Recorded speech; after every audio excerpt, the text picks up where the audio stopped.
We're just starting to enter, so I thought I would do a quick live stream for you. Look at me, I ain't working no more. We can see this coming. We've been here since last night. All right. Oh, yeah. I've seen people coming in. We get separated. Are we gonna sit together? Sit together now, yeah? We jumped off. You don't want to be seen with me, huh? Starting to enter. I heard they had 400. They only have 100 tickets left. Oh, wow.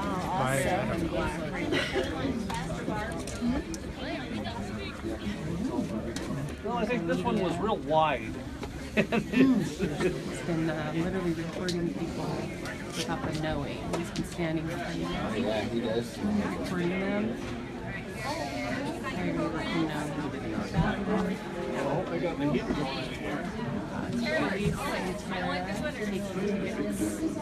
I did. So you can print out just my background. So far back there, Barb. I don't know how I got back here. So keep our seats together, though.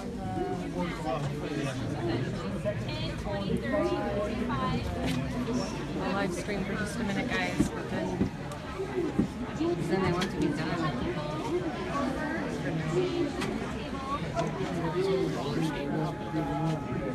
Chris, Teresa, and Mike made it from Portland. From Washington. Yes, we are. I know I'm good looking, but I'm not that good looking. Michael made it. Lots of the past defendants here. Jeff Dante, Ken Menbach.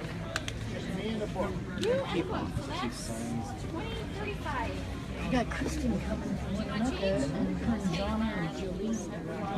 The crowd, the hills in the background, it looks pretty. It's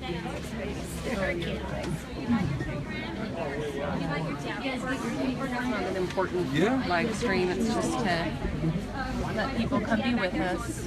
Been standing outside for the last hour. Oh, Bruce, we wish you could be here too. Tara and Shalice taking tickets. Don't believe it. Security at. We need to get this guy right here taken care of right now. Find security. Get out of here. Take your hand. I'm doing it wrong. Do it this way? Yep, do you have it on your phone? Yeah, it's on my phone and there's 2 tickets. Two of you? Yeah. And you need a ticket because we're giving away free stuff around. Or put it up so I watch it come off, yeah. Okay. One. And one place golf. Let's get that's my wife's.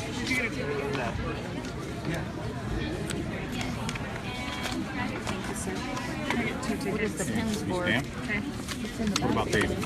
Nope, they go. Oh, I see we've got blue And I turn. need 2 tickets for him and his wife. Okay.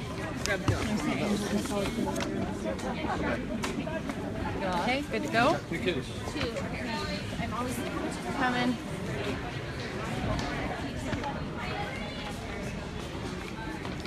Hi, Kelly.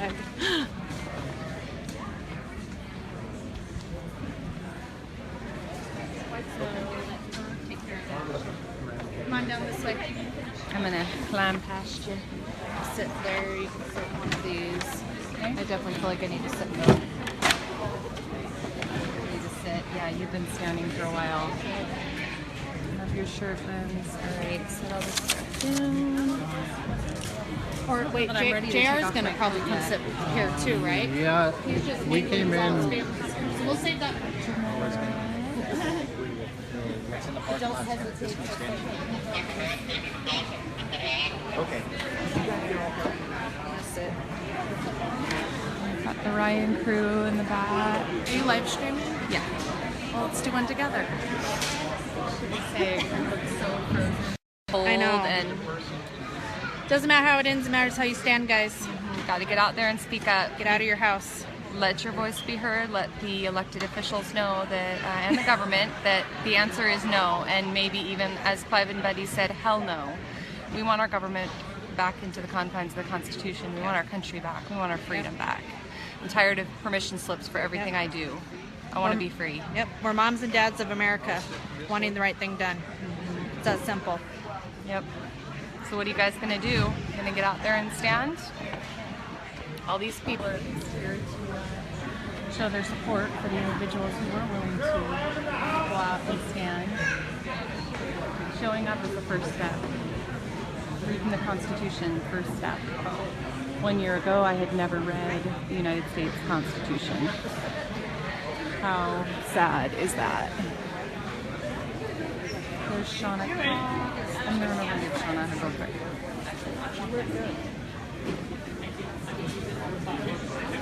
I would tattoo myself everywhere. Sheila, Carol, and Dory, and Deb, and Teresa, and Mike, Shauna. So you needed a bigger thumb. I gotta have a bigger thumb.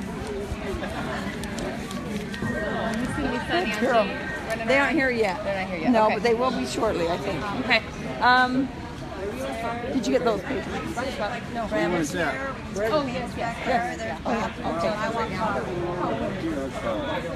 I'm over. Yes, we're gonna have over the booth right now. Okay. Thank you. You want them over there? When you get them, yeah, that would be sweet. Okay, I'll Okay. Yeah, no problem. Alrighty. So there's Luana and Chris. Branded, just like when I was born. That's good people.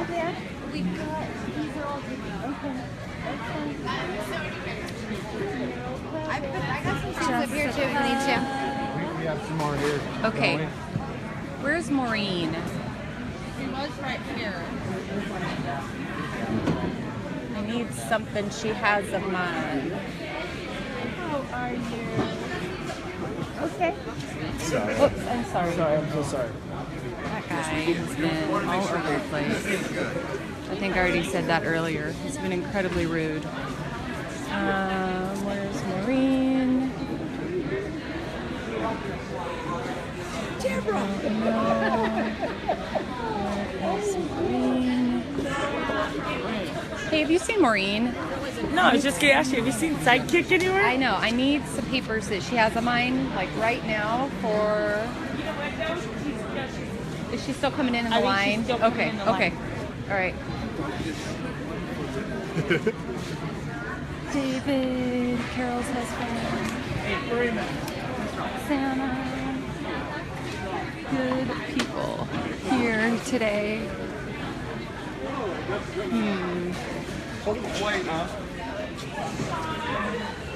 Not going to be Deborah made it. Deborah J made it, which was great.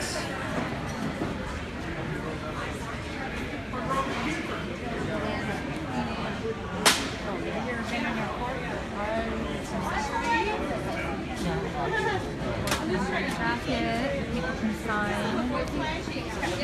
Oh, actually, I think I did sign this already. This is the one that. Yep.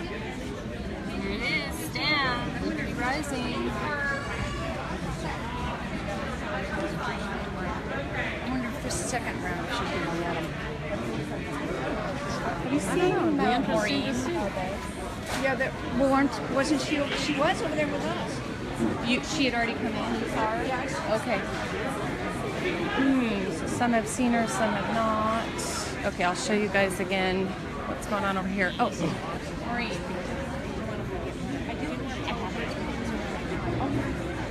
Oh, yes. Thank you. Kelly, where did you? I want to get one of those. You can wear it. Well, I want to buy one. Get that? It was Keith- actually in my car. There's somebody just brought a bunch of them. So I don't know. Keith brought a bunch. I think there's some down there. Put it on. Where? There's some more of those buttons down there. Yeah, you can have that one. I'll get another one.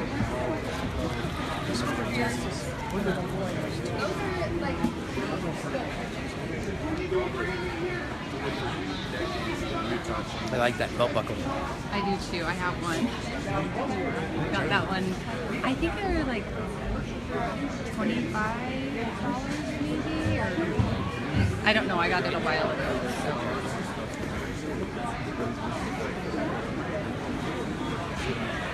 Oops, okay, I was going to show you the books that they have for sale here.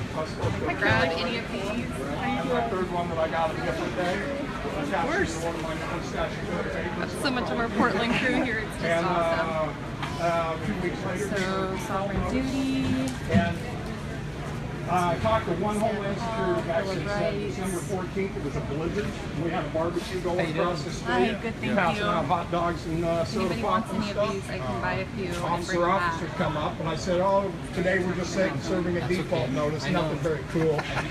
But 2 weeks ago, those papers, they were really cool. He said, I'll have to see if I can get a copy of those. Maybe even have them framed. And I told him, now all I got to do is sit around here and wait and see if any of these Homeland Security guys can find any warrants for me saying that my papers aren't don't have more authority. People like this make it easy to stand. They really do. People like this make it easy to stand. Good people like this. I'm live streaming. Good people like this. This is Mama Roxana. Make it easy to stand. Good people like that. Make it easy to stand. Okay, get back to my seat. Oh, we found our sitting. Oh, okay, so the guy in the My red purse here for Bob. plaid. Thank you. Sorry. You're not on this side of it this time, though. The guy in the red plaid is kind of creeping me out. If anybody can find out who he is, he has given me evil eyes because when we were outside, I told him it was inappropriate that he was recording people and not telling them. He was walking behind people while they were talking and just standing there and recording them and their conversations. And I told him I was inappropriate and he needed to stop. So he has given me some evil eyes. Cannon. Got it? Yeah, Thank I just moved the blanket down further for Jen and Robert. Okay, thank you. Oh shit, where did my There's two here. No, I had the receipt and stuff. Oh, that's okay. I'll pay you for it, and don't worry about the receipt. I know, but I don't want it running around. Oh, Like, got it. Did I drop a paper over there? Let's see here. What did I just do with that? Pepperoni coffee, you are rugged. Sorry, guys. Hang on a minute. Bear with me. Okay. Whoa, sorry. I didn't just put my debit card on the screen. Deb, Angela.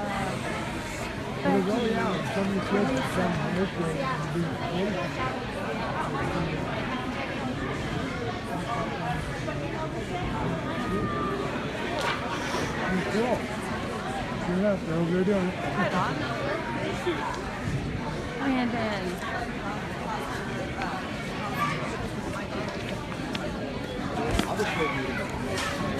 See this baby? Don't brand. BJ. This is a judgment of acquittal. United States of America versus Ammon Bundy. Can you imagine being a proud American and having a paper like this with your name on it? The United States of America. How can the United States of America be the plaintiff? How? Tell me, explain to me how a name can be a plaintiff when it is not connected to an individual person. A corporation cannot sue an individual person or take them to court, or they shouldn't be able to at least.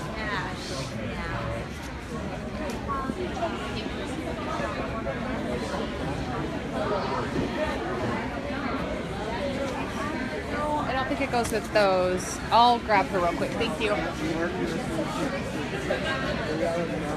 Where is our beautiful blonde-haired Shauna? Chris and Hoss in the house. Hello. And I'm not gonna block her right now because I need to find Shauna.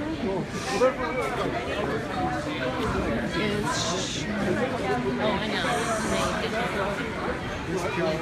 Yes. Hello. Yeah, this is Kelli.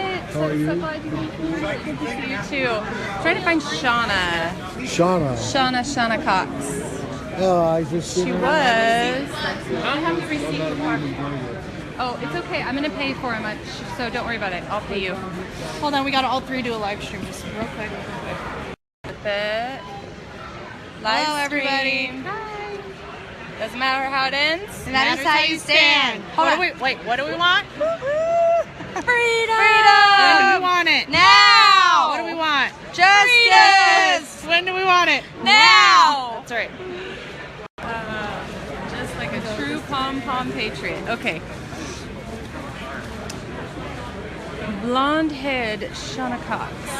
Hello. I'm good. I do. I'm glad you made it. Looks like it's going to be a full house.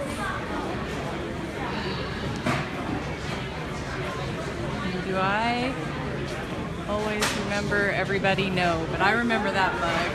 What? I remember that mug. Oh my gosh! Ice cream eating with beans. I know, I think it's probably a little overkill. I got clothes. I do not see Miss Shauna. Also right this second, yes. First we got Brand with his chauffeur. I guess I just. Where are you guys sitting? I am sitting in the middle up front there. Are you with John? No, John. Where's John? I probably won't even be sitting there because John and I will each be on a corner live streaming. Okay. So I don't know that I'll even be sitting. Where's John? Do you know where John is? Kidding? I still have to work, unfortunately. I don't get paid, but I do work. He's up here. I'm not sure how this I don't happened. know if he is now or not. What's that? I said he was right up here just a few minutes ago. He does it outside though, but always have to do it outside. I don't know where Shauna went. Well, Oh, hey. it looks like it's served anyway.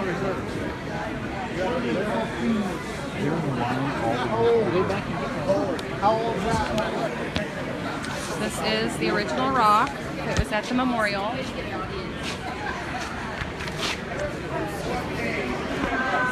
What time it is? I don't know what time it is. And I'm live streaming, so I can't figure that out right now. Are you going to live stream from up here? We're both running.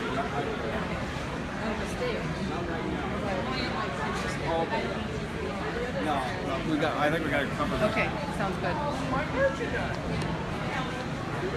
I'm still trying to find Shauna. Oh, I just saw a blonde walk by. Is that her? Is that her? That's her. Short little Spitfire blonde. Her with Cannon.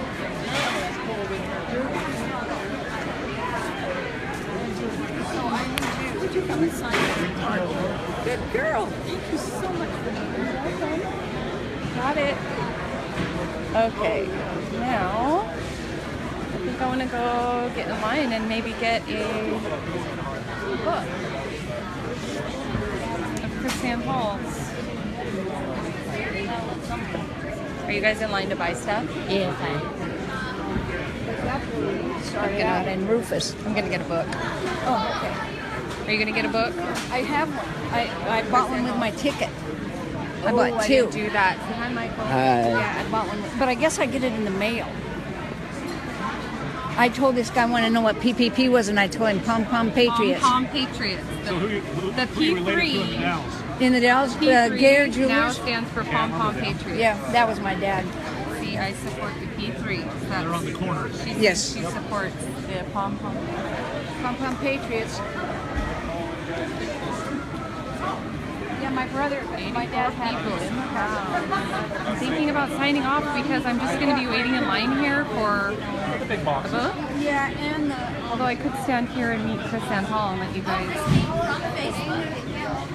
I guess I could get a book. Excuse me, go ahead. How'd you do this? Did they just invite you to do it or what? It's called My Social Group. Does she Look at that. cards for me? It's from Facebook. Basically all Patriot Awakening. Jennifer. That's what I should have called it. Patriot This Awakening. is a history book. I know. Isn't This it is an amazing? original source history And book. then they That have is the little, amazing. I need like one of those. squares so you can use your barcode thing and takes you right back to the video. Yeah, so like your original video, your original 9-minute videos in there, and I can go right to it with the. That's cool. It is so cool. I love it. It is. Look at that. Central Stories for Junior Patriots.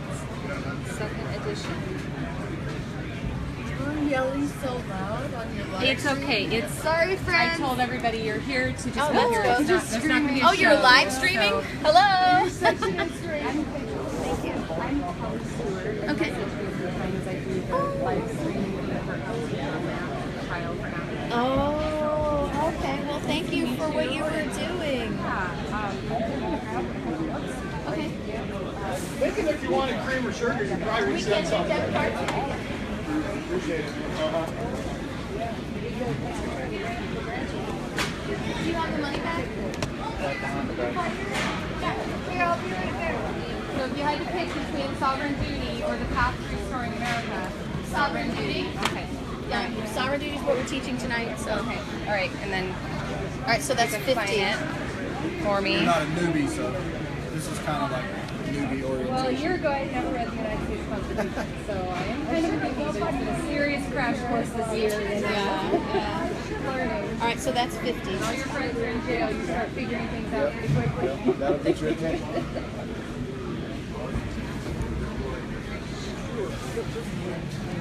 Can you sign with your finger? Level of corruption. Thank you for being here. Oh, it is my pleasure. All right. All done. Thank Did you already sign these books? Oh no, I didn't. Here, I'll leave that one here, please. You might want to try to find a place to plug. Oh, you got that there. Yeah. They're stalking me. They're stalking me. Have you met the Ryans? Yes. Okay. Just making sure. I apologize for my signature. My fingers are rather cold, so I'm not really giving you any guarantee that it's going to be the best It's looking okay. one.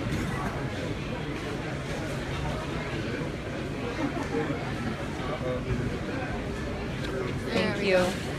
Thank you.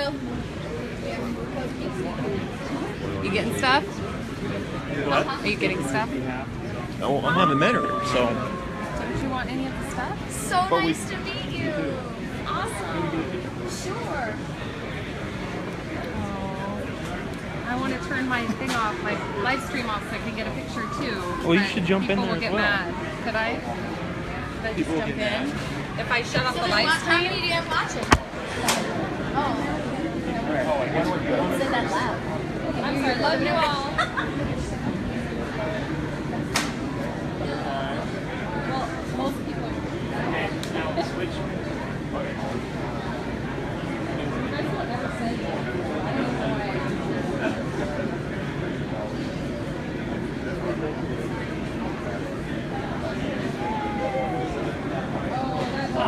No, you gotta try again.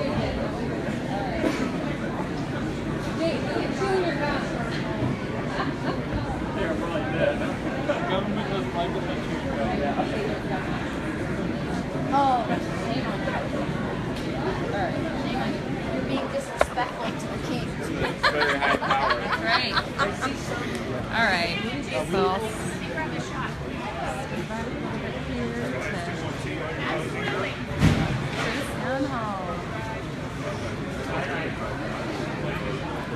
Oh, she's here. You want this? Hold on, wait. So when is it actually supposed to start? 5:30 or? I thought it was 4:45. Spaghetti feed starts, and then Chris and all the replays. And then I'm live streaming. I'm live streaming. I'm live streaming. All right, we're gonna go back and here again. Very strange how people introducing themselves. They're not introducing themselves to me, just expecting that I am going to know who they are. Because I don't. That's what we watched on a, and I don't remember what it was. If you really want to know, So a lot of people in here and still. different books. You've got The Life and Death of Pete Franks, The Life and Death of the Cattle King Pete Franks.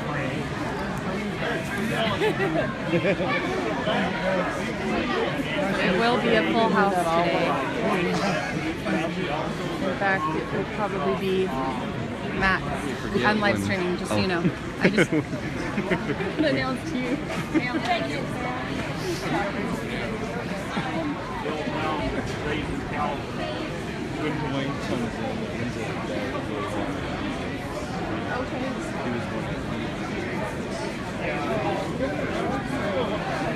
I'll totally meet him. That would be great. Okay. I'm gonna go back towards my seat for a little bit. Who is it for? Are these? What are these? You already put the other two in here? Where are you staying tonight? I brought a card to thank you for all your work, and I didn't bring it with me. But I didn't bring it with me to this meeting. It's in my motel. Are you at Best End? I don't know where I am. Excuse me. That's the song. Look who I brought. Hi. Hi. Sky. Hey, so great to meet you. All right. I got these just so you know. Okay. I love our Portland people. Okay, so here's your ticket, your raffle ticket, and Your program, your citizens. Thank you guys. Monica Okay, and here. how many do you have? Oh, I guess you want Thank you. I'm live streaming. Okay. Oh, she's live streaming. They can do something to actually work.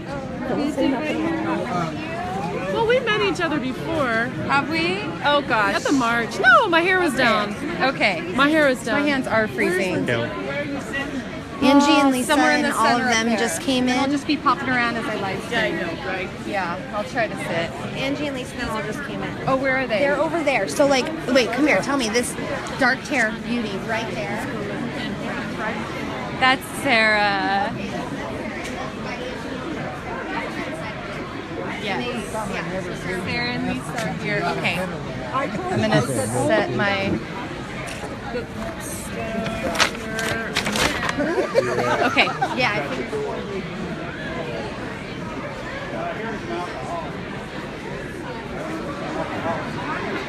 You guys got online? Oh man, I guess so.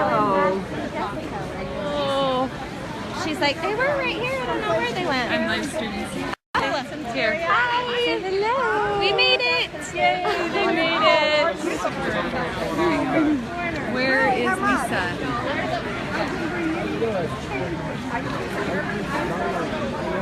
All these people, this is almost kind of overwhelming.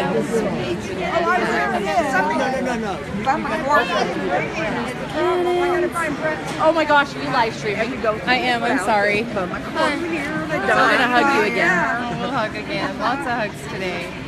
Did you see where Lisa went? I did not. Oh, there she is. I see her. Oh my gosh, Angie.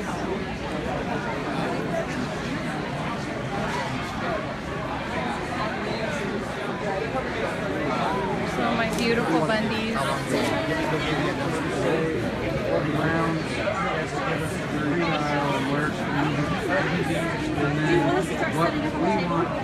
What we want to do if she doesn't give us a jury trial. And I said, what I told her is, Oh, I'm going under. Hi!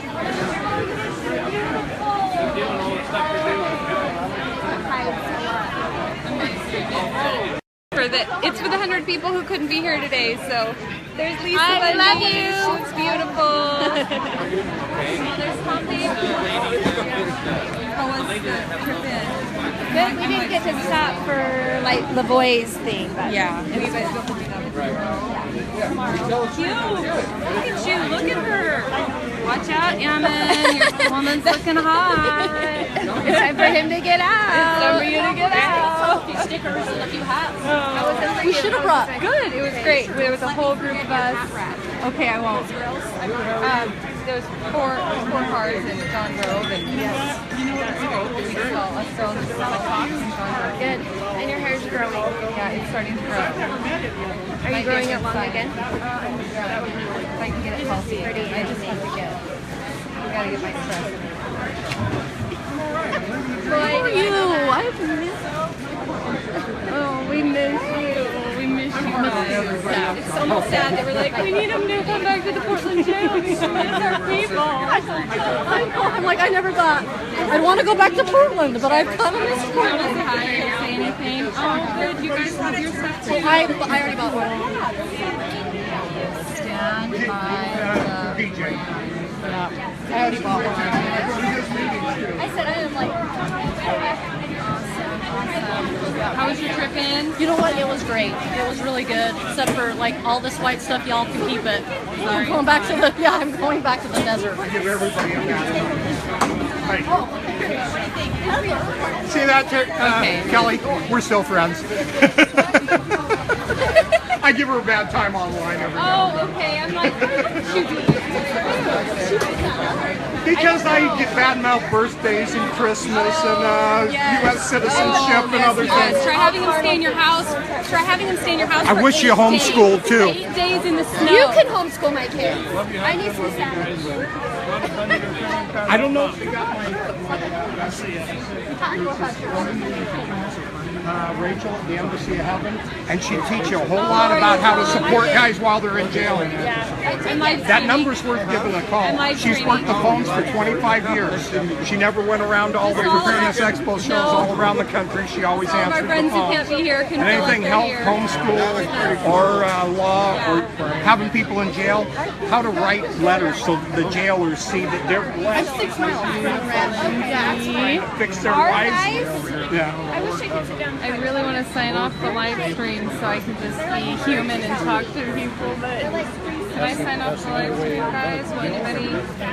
There's a lot of people. I think you should. I can sign off. I think you should. How many times are you going to get to do this? I know, right? I just want to be. I want to be here.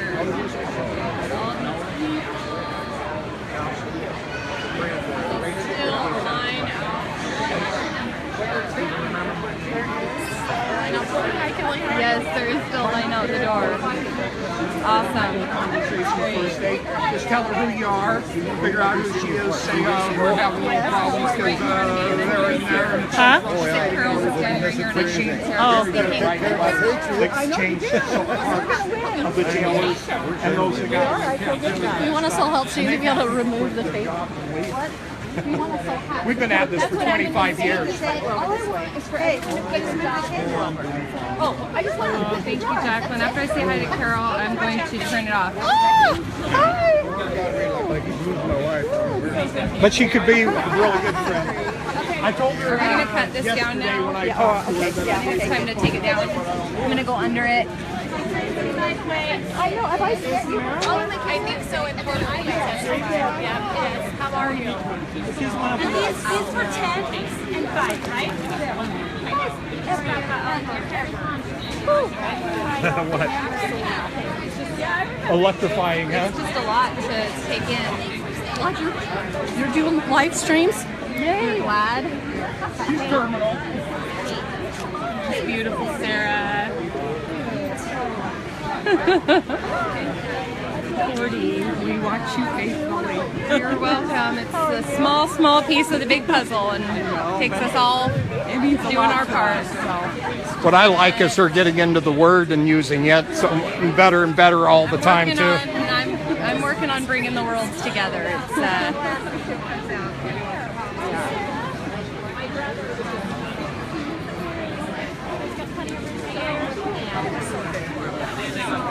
Got busy in here. It got just a little bit busy in here.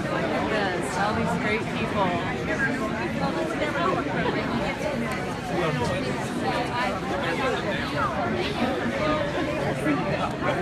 Don't say anything you shouldn't. Whatever you say can and will be used against you in the court of law. Darn it. Go in. Okay, I'm just still trying to make it to my seat. Sorry. I am now kind of trapped.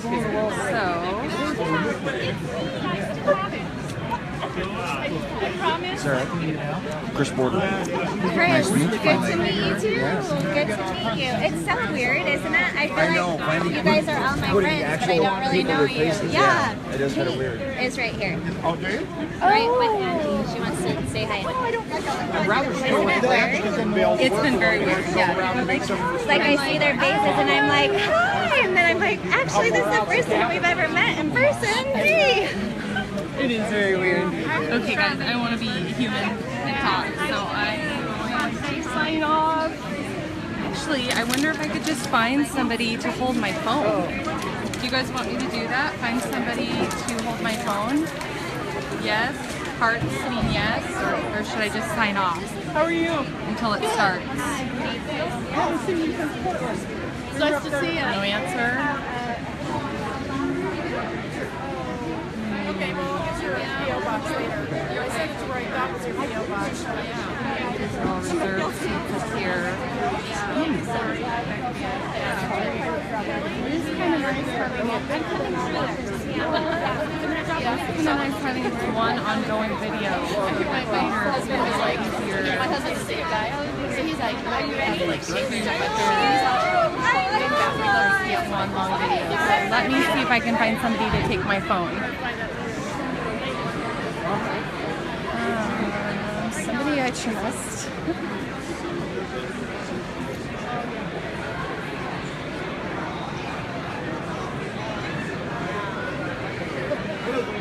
Let's see. Yeah, I got 3 planes. So funny to see people staring at me and waving at me. Wait, is this my row? No, I'm right up here. Hey, Angela. Could you, these people want us to keep live streaming until it begins, but I want to go be human and talk to people without. Is these back in your car? Yeah. These duffel bags? Yes. Can I get my jacket out of there? I don't have keys. John has keys. So John he was right up front there. Yes. Did you stop eating? No, I have not stopped eating. It's just stress. See, I told you. Everyone's saying that. Are you just going to be sitting here? Do you want to walk around and live stream with my phone so I can go do other things? Yeah. But I just want to keep this live stream going so people can kind of sit here hanging out. Okay. Is that okay? Yeah, I can do that. Kind of walk around. I'm not going to take your pick. I got all kinds of spots. Oh, I'll sit down. Okay. Thank you. I'll go get. I've watched you so much on YouTube. And I want to thank you for all you've done.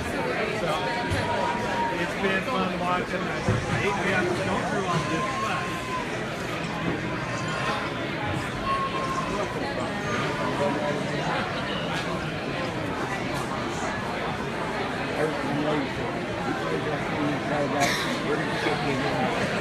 They probably would.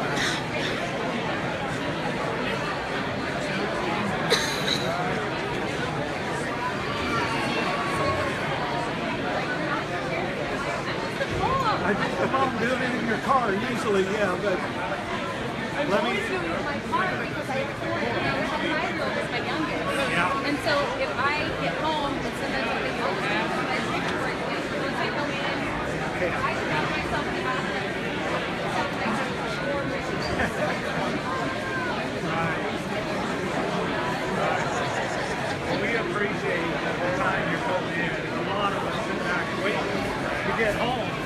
to get on Facebook and say, what's going on? Yeah, because media. I quit just about every day. Yeah. But every day I go, I'm done being harassed. Don't ever quit. Don't ever quit. Yep, yeah, you're good. You're good.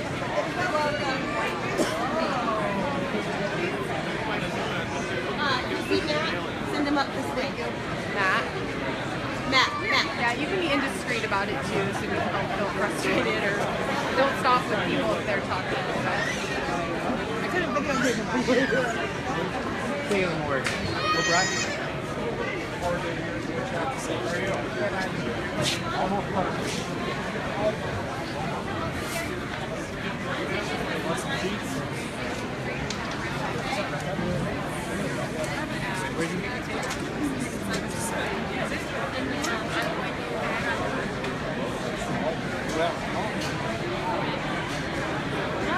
How are you?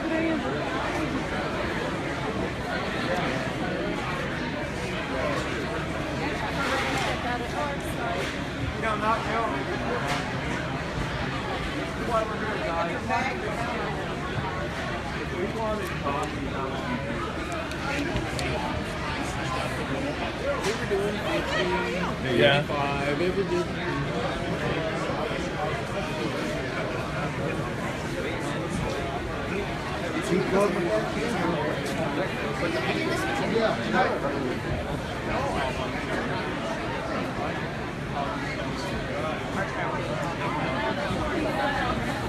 How's it going?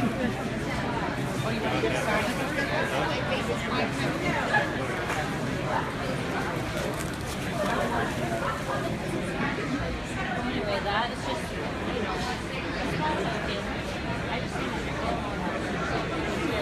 that's, I'm sure, really hard. They are the ones. I share all these with all my sisters. You're so incredible. It's just that I'm Check back. busy. You are amazing. Thank you so much. This is small potatoes. This is small potatoes for what?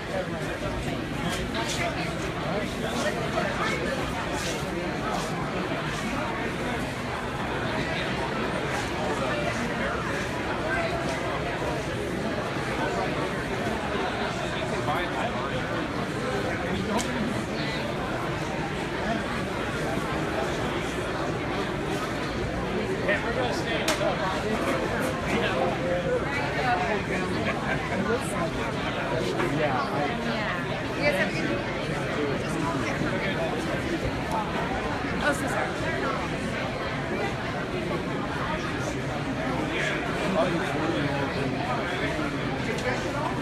I can't remember what we had there. So, anyways. Hey, it's my phone. Went to the river and I want to leave this one so I can drive with it.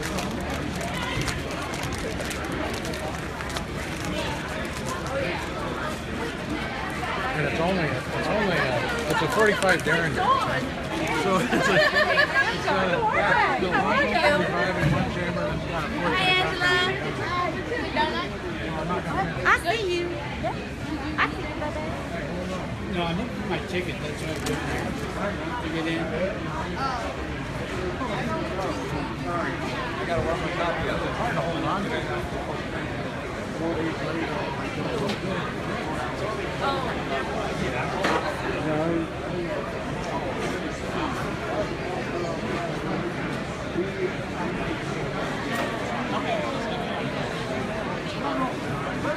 Find your seat wherever you want to sit.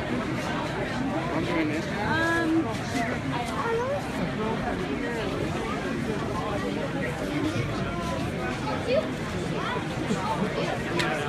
Okay. I was going to ask about those in the middle, yeah. The ones that aren't covered.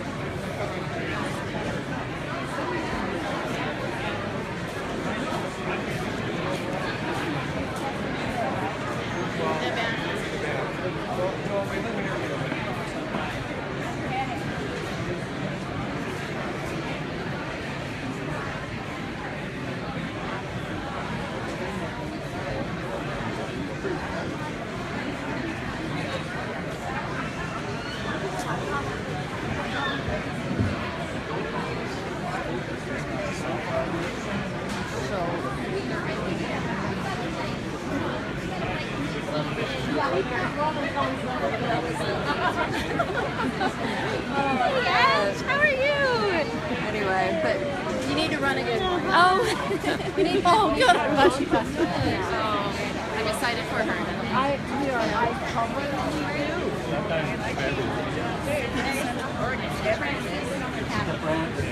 Yeah, that's why it says.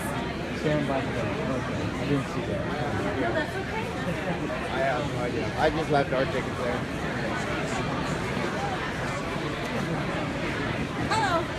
How are you? Make your way to your seats. Getting underway in just a few moments. As for football, together, this will be less than your 2-minute warning. Yeah, because it's 15. I'll take that. I'm going to get some love from you. Oh, good. Hi, everybody.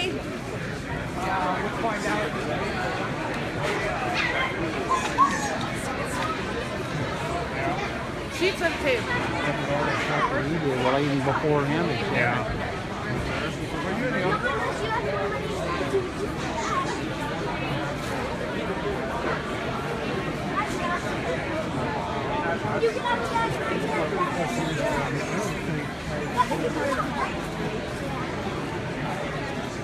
What are you guys doing?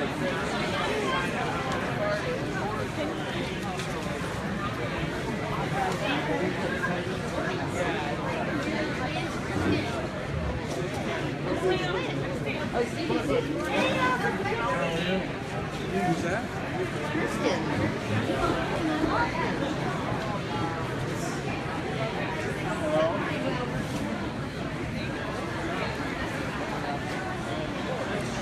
Squeezed in like sardines.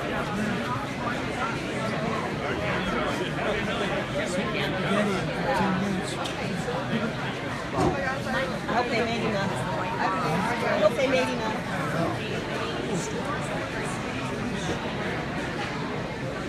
As soon as they get in Can that you hold that for a seat, I second? want my blanket. Just a black ball. Just.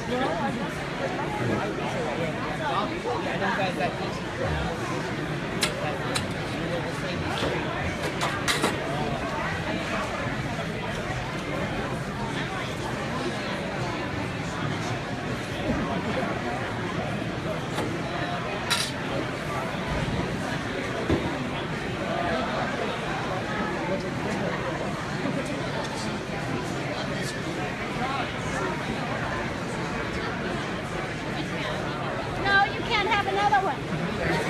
You're welcome. No problem.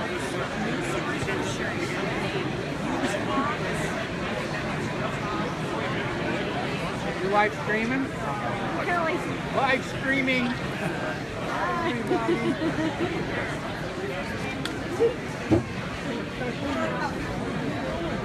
gonna get more puffy.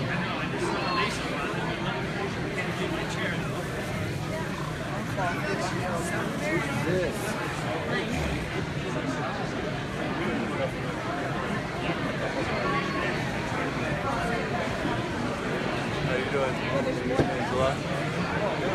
It's gone. Hi. I got the one that was in the left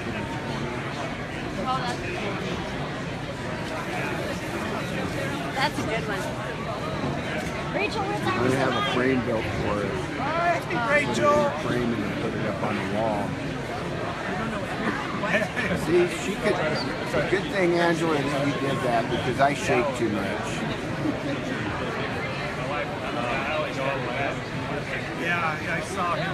Ladies and gentlemen, welcome to John Day, Oregon, Grant County, Human Refuge. I felt an uplifting spirit last night as we were headed north and we crossed into Grant County. Obviously, it was the spirit of LaVoy Finicum and all of the patriots who are with us who care about taking a stand for freedom. So thank you for joining us. We appreciate it. We are going to start off this evening's activities with an invocation. And Dave, I already screwed it up. Trailer, Dave Trailer.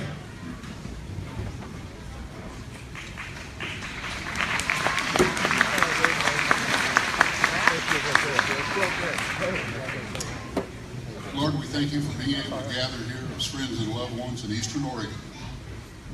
The messages we received tonight be the truth, give us discernment to understand them. Our elected leaders, give them the moral courage to act and follow the oath of office and do right by this country. And Lord, look after our troops that are scattered around the world. They stand in harm's way, and they're our first line of defense for the freedom that we treasure. Lord, you have said, if we will humble our face, look towards you, mend our ways, that you will hear our cry and heal our land. Let us always know that the bedrock foundation of this country, the patriots that started it, has always been in God we trust. Amen. Amen. Thank you, Dave. Now we'll do this a little better. Please stand, everyone. Gentlemen, remove cover. Morgan Tenney. Morgan, are you ready? This young man is going to lead us in the Pledge of Allegiance.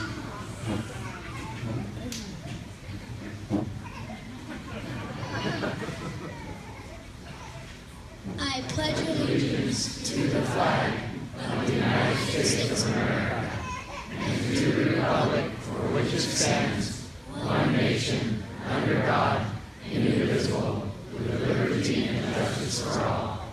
Amen. Outstanding. Would you like your cap back, Morgan? Great job. All right. Stay standing, please. Now I'd like to introduce Grant County's finest, Dakota Ballou, who is going to sing us the national anthem.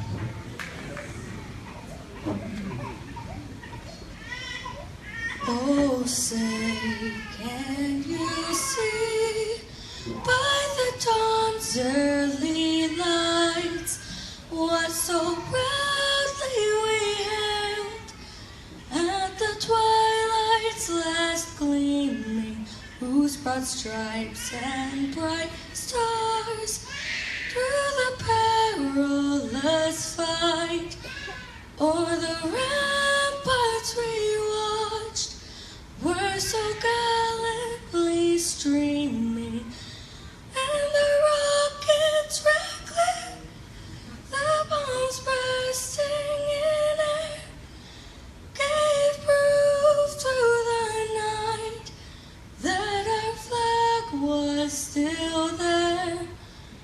Oh, say does that star-spangled banner yet wave o'er the land of the free and the home of the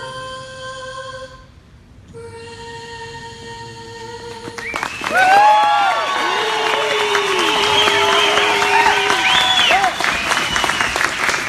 That's what you call getting started right. Outstanding, Dakota. Acapella standing up in front of you just like the cowgirls did on the range. You may be seated. Thank you for joining us. Again, my name is Trent Luce. I came here from Nebraska, and I've had several folks say, well, why would a feller from Nebraska come? I heard it was a great spaghetti feed, so I wanted to come and be a part of that. My wife and I ranch in central Nebraska. We have 100 beef cows, we have 100 sows, we have 30 horses. I'm 6th generation, and Kelli is 4th generation Tim Smith. We have 3 daughters, 19, 14, and 11. That river of estrogen is another reason why I came to Grant County, Oregon to be with you instead of being in Loop City, Nebraska.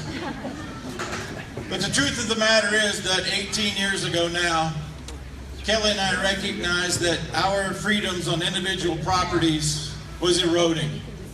And I know that all of my friends in the West think that so many times the erosion of freedoms and the erosion of property rights, Bill Norton, actually is a Western issue. It is. Everything west of the Atlantic Ocean.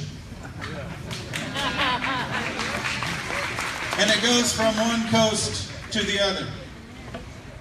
And I find it very interesting, as we all become better students of history, what leads us here. And Kelli and I have tried to find every avenue possible to make sure that people understand what it means to be a United States citizen, what it means to live in a representative republic and maintain the freedoms that our founding fathers envisioned for us. And it does not just come automatically. It comes with us exercising the rights that have been protected for us by the individuals for generations. Which is why, at this time, I am going to ask, and please remain standing, anyone who has served in the United States military or continues to serve, please stand up. We would like to recognize you.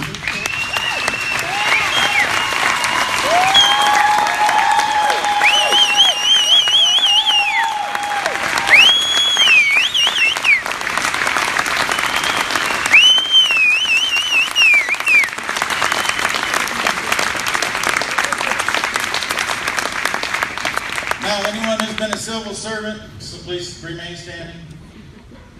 Law enforcement locally, fire department, anything that helps people when you drop everything and go to helps improve human lives. If you've been a part of that, please stand. We'd like to recognize you.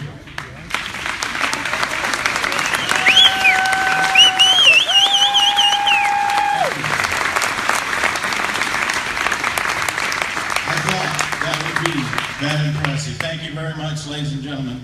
I appreciate it. At this time, there are some other individuals I would like to recognize. I'm just humbled by all of the folks that just go out of their way to stand for freedom. I was just handed this. Kim has these. He's from Burns. I spent 4 hours yesterday with Susie Hammond. What a phenomenal lady and family, and really is the impetus why we're here this evening.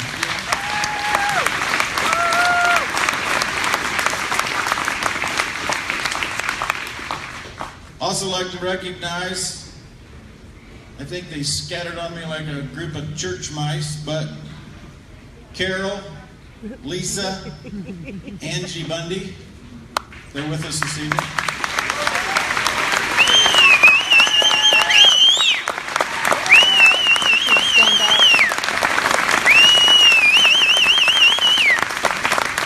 Carol, I'm not sure how many times you've been referred to as a church mouse, but it happened right here in Grant County, okay? Also with the Bundys, Heather and Sarah Reed Buck. Thank you all, some of those young ladies also for coming.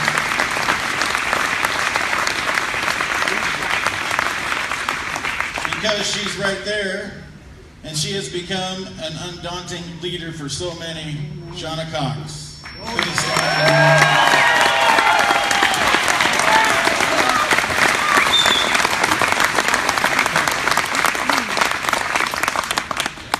Best cowboys ain't girls anymore, I think is what George Strait said. Ken Medbach. Yeah, Ken.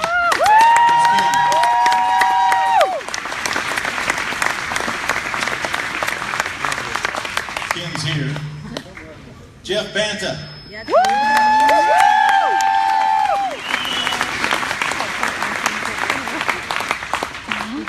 Not guilty. Not guilty. Not guilty.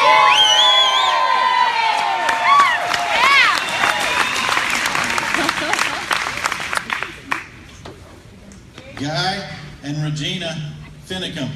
Please stand and be recognized.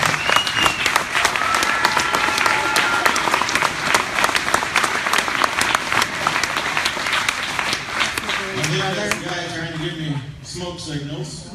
Well, the next couple I'm going to introduce. Is that what he was telling me, Tara? All right. David and Nelda Finicum, LaVoy and Guy Finicum's father and mother. Please stand and be recognized.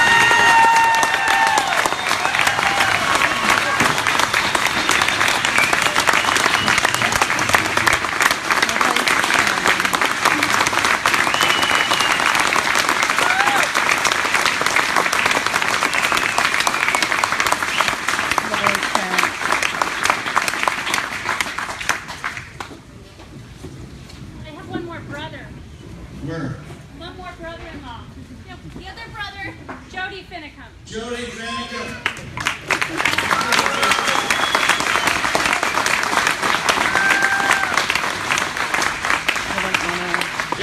going to save you for the keynote speech at the end, but Jeanette just didn't want that to happen. She wanted you to have your minute right now. Thank you, Jody, for also joining us.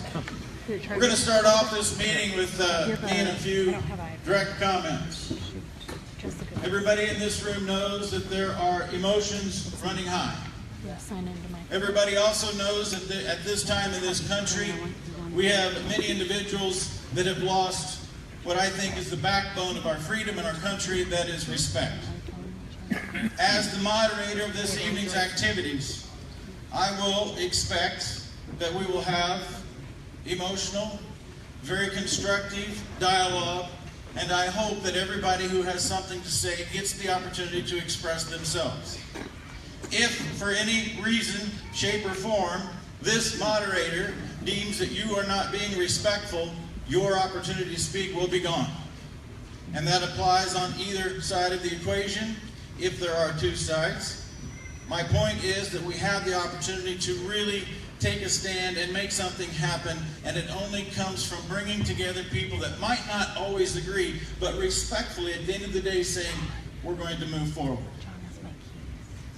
In 1867, our nation was torn with civil war. Quite frankly, I don't think there's a time since 1867 that the United States of America has had the division that we have right now here today. The thing about 1867 is that there was a group of cowboys, primarily in South Texas. We refer to them as vaqueros, drovers. Those individuals risked their lives crossing rivers, going through homesteader territory, going through Indian country.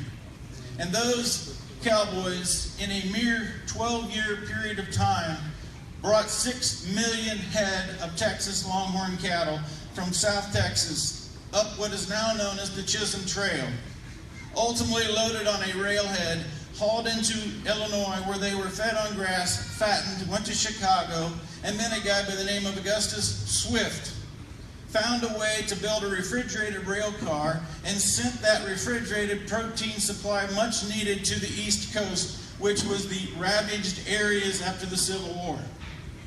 It's pretty easy and clear to see that it was the cowboy. By the way, the image of the cowboy was created in that very short 12-year period, and right next to that, Stars and Stripes, is still the image around the world that resonates the United States of America. So you see, it's pretty clear, if we know our history, to learn that it was the cowboy and the intestinal fortitude that reconnected the United States at what was clearly one of the most divisive times in our country. That, in itself, is why I made a trip to Harney County the first week of January. That is why I came back here, because we are being led by the actions and the spirit of one man who knew that it was one man, cowboy, taking a stand that can make all the difference in the world.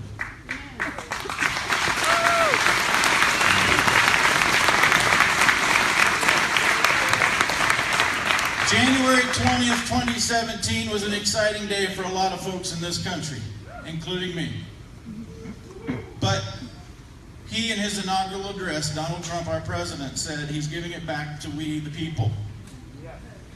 That leaves it up to we, the people, to stand up and recapture those values and those ideals and those freedoms that the Constitution does not grant to us, that we are given by God, but the Constitution guarantees.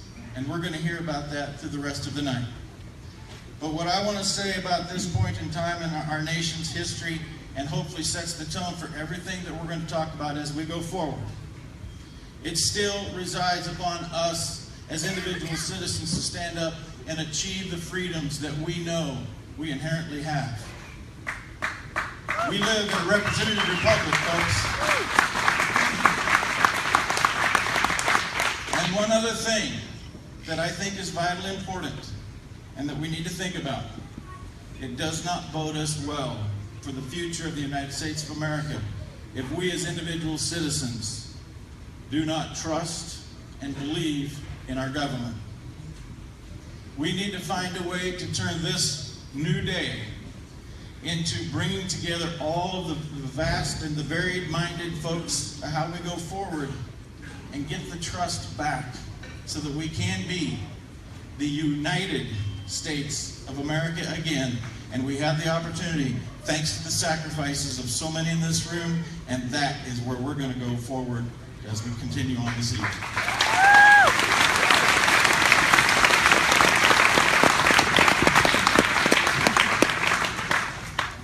Garrett Smith. I'm going to do better than that, Garrett. I just want you, I know you were wanting to be out there a mile away and make this walk like Miss America or something. Yeah. In case you don't know, oh, you know what, before I do that, I'm going to talk about an Iowa farmer. Because there was an Iowa farmer who actually spent his entire life taking care of God-given natural resources and converting them into the essentials of life that improve mankind: food, fiber, pharmaceuticals, and fuel. Because that's ultimately what we do, manage God's resources to improve human lives. Well, he perished after a long, fruitful life. He went to the heavens, and he went to St. Peter's gate, and he said, "My name is John Smith." And St. Peter said, "Well, sorry, we don't have John Smith on the gate. We can't let you through the pearly gates into heaven."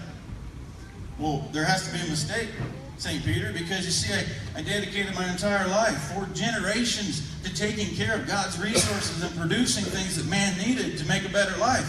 Nope, you're not on the list, no farmer today. So St. Peter hits the chute, farmer goes to hell. Wasn't long and farmer ingenuity was taking over.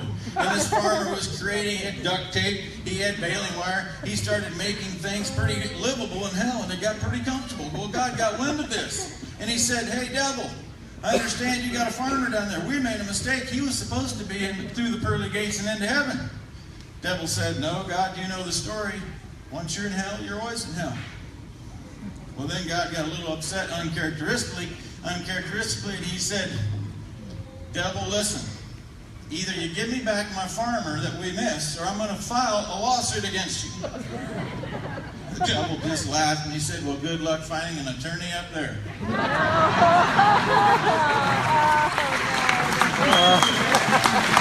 Now are you ready, Garrett Smith? In case you didn't know, Garrett Smith's an attorney. The only feller within 1,000 miles of John Day, Oregon wearing a tie. You didn't need a good joke to learn that he was an attorney. Poor kid. Already generating sympathy for the attorney. Nice job. Come on up here, Garrett. Garrett's a host of Liberty Religious Radio. He brought his wife and 2 kids. Young man, it's all yours. Thank you very much.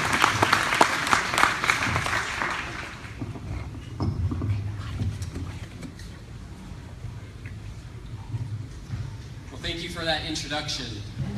For any of you that have seen the Robin Williams movie called Hook, I'm not that kind of lawyer, so I did want to start out though with just a little tribute to LaVoy. He really has changed my life. When I think of LaVoy Finicum, I think of the seal that Benjamin Franklin proposed for the U.S. seal. Rebellion to tyrants is obedience to God. Thomas Jefferson loved this motto so much that he made it his personal seal. LaVoy embodied that. He stood up to tyrants. And not only that, his actions and his sacrifice have inspired many of us here to be better husbands, fathers, and countrymen. You've come from a long way. A lot of us have come from out of state. That is a big impact that he's made.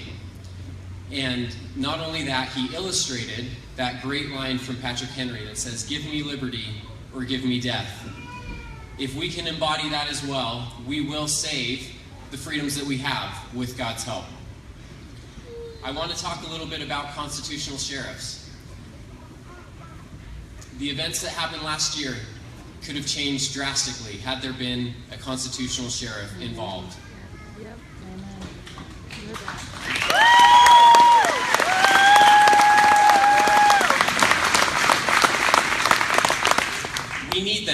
need constitutional sheriffs. Many people who advocate against constitutional sheriffs say that there's no such thing because the Constitution doesn't use the word sheriff once. That may be true, but by that same argument, I can say that there is no Federal Reserve and there's no BLM.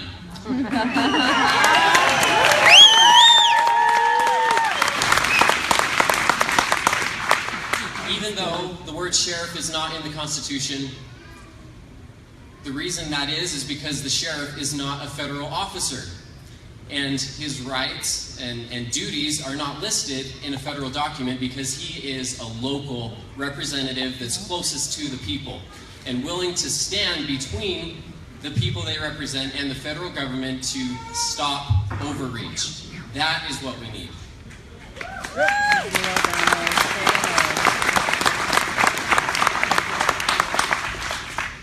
Makes me think of those old westerns. I always, when I was young, I'd sit with my grandpa and we'd watch John Wayne movies. Well, the sheriff, that's exactly what they're supposed to do. Fight outlaws. That's what they do in those movies. That role has not changed in all the years that sheriffs have been around. And who would have guessed? Well, let me just say, outlaws by definition act outside of the law. Who would have guessed that our very own federal and state agencies would become those outlaws? We need the sheriffs to step in, to keep them in check, and to establish checks and balances like the founders intended. The sheriff is the chief law enforcement officer, and I'm going to go into why they are. But when you ask someone who the chief law enforcement officer is, you'll get different answers depending on who you ask. If you ask people from my profession, all the experts in the legal industry are trying to destroy the role of the constitutional sheriff. They claim that the Attorney General is the chief law enforcement officer. They say that a district attorney is the chief law enforcement officer. If you ever experience this, you can quickly tell them why those people are not chief law enforcement officers. A law enforcement officer is from the executive branch. And how can someone who spends all their time in the judicial branch also be an executive? That's a violation of separation of powers.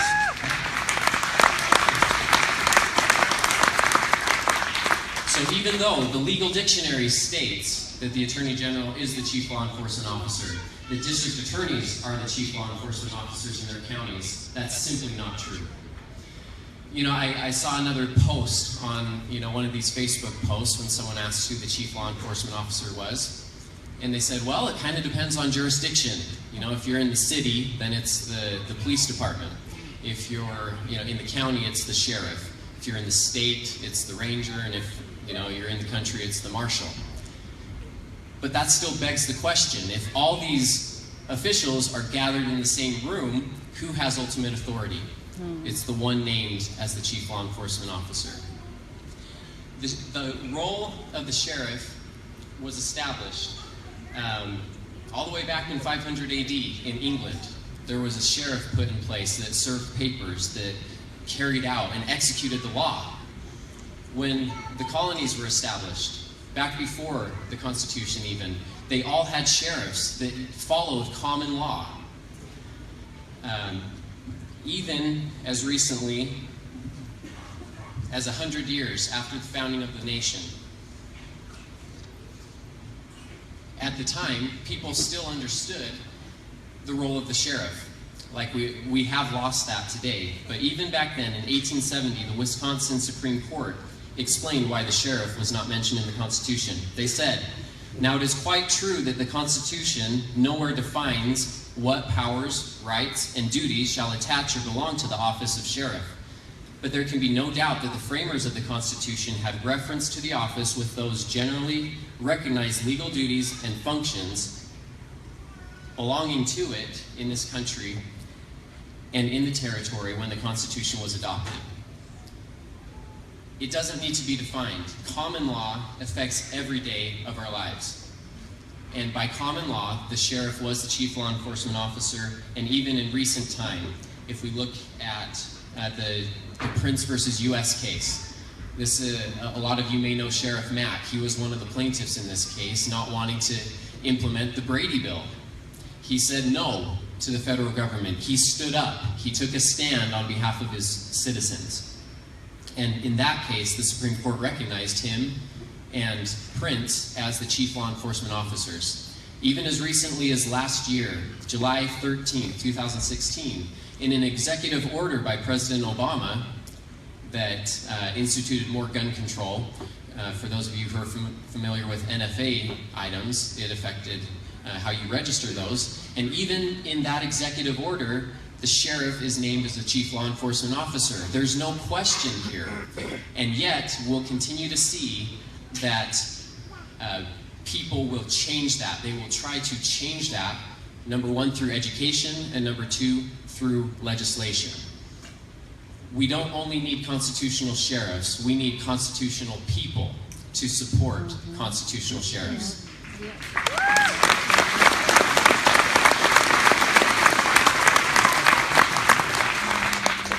There are just over 3,000 counties in the United States. So just over 3,000 sheriffs. That means that there's only one sheriff per 100,000 people in the United States. They can't do it alone. We need to step up, we need to support them, and we need to continue to educate not only ourselves, but our children in constitutional principles of freedom and liberty.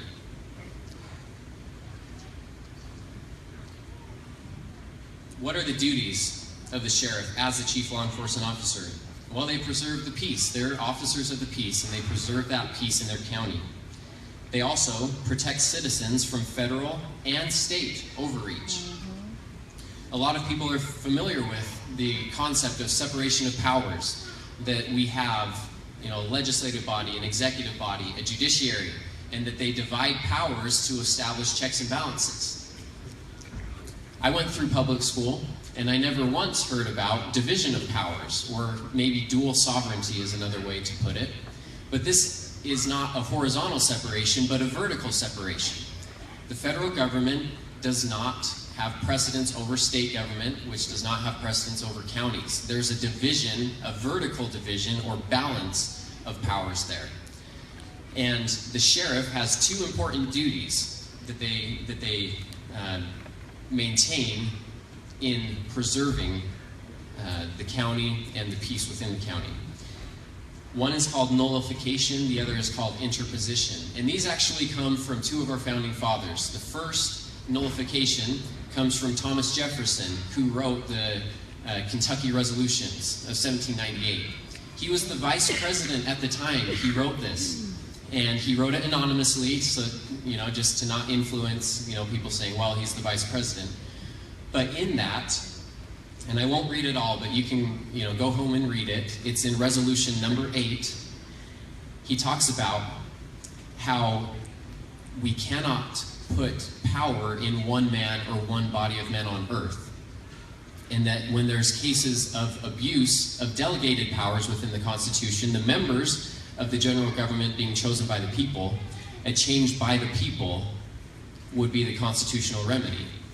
But where powers are assumed which have not been delegated, a nullification of the act is the rightful remedy. The state can do this, the county can do this. There are federal decrees and laws that are made every day that infringe on liberty, that infringe on constitutional principles. Nullify them. That is a remedy that we have through the Constitution.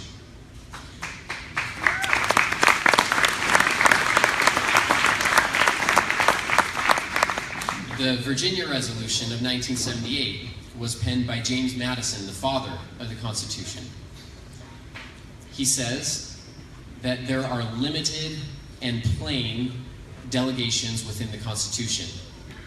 And anything that goes beyond that is no further valid because they're not enumerated. And when this happens, the states who are parties to the Constitution not only have the right, but they are bound in duty to interpose and stop the progress of evil. Interposition is inserting yourself between the overreacher and the innocent, the people that are trying to, stand up and have their rights being taken away, like the Hammonds. We had a good example of LaVoy interposing himself, becoming someone to speak for those who can speak for themselves or who are being silenced by those in power. Those who uphold the Constitution must uphold these principles as well. Nullify overreaching acts and also take action and interpose when the conflict arises. I look across the room. This is a great turnout. Many of us are like-minded. And the reason we come is because we see that there are problems. One of the problems is the federal government's overreach with the land that they own. I was pulling up some statistics. The federal government owns 28% of the United States. 92% of the land that the federal government owns is in the 12 western states. This impacts us every day. They're acting outside of the law, and as such should be treated like outlaws, and constitutional sheriffs can put them in their place and establish those boundaries that were already enumerated within the Constitution. They need our help, but they need to be educated and they need to take those stands as well.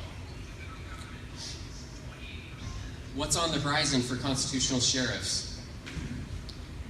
They'll be stripped of that title of Chief Law Enforcement Officer unless we're educating correctly and we're fighting against federal and state legislation. Once a law is in place, it's really hard to change. They change the definitions on us. So they sell us on one thing, and once the law's there, then, hey, let's just change the definition and continue to do what we do. A great example, I think, of this is in 1913 with the 16th Amendment. They said, well, let's sell this to the people as a soak the rich scheme. So what we're going to do is we're going to say we won't tax income, we won't tax wage income, we're just going to tax interest income. So people that have a lot of money and they invest will tax what they get from their investments. Well, that's how it started. But once you get that foot in the door, look where we are now.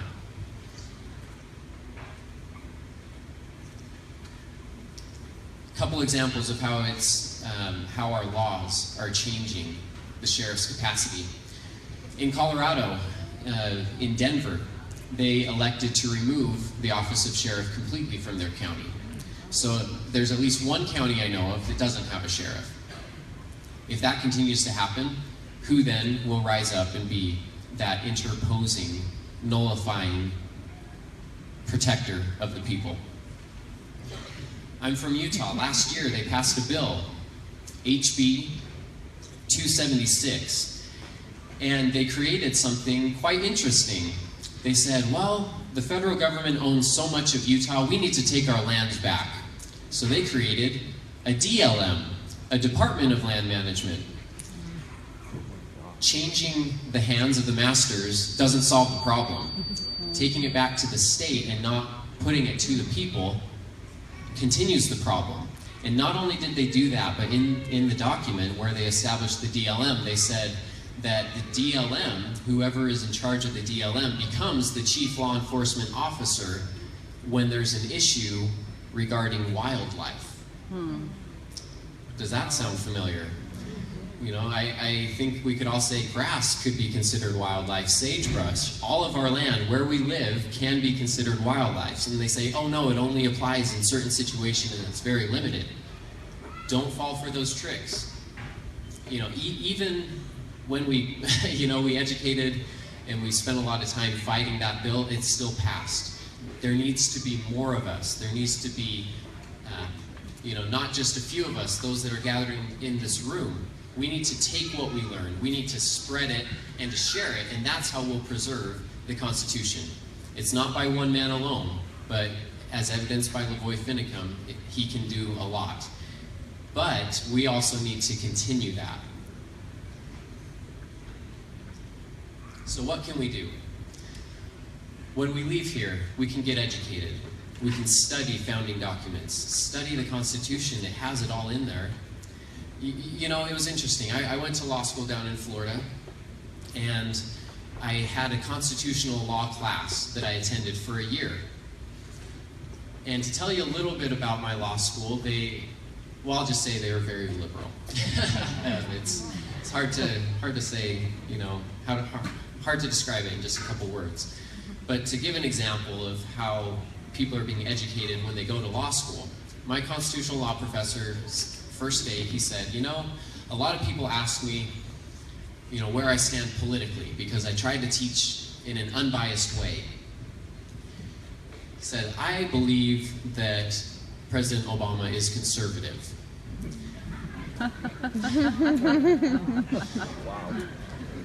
I really enjoyed his class. You know, I was the one that raised my hand. I just looked around the room, and we're so indoctrinated every day.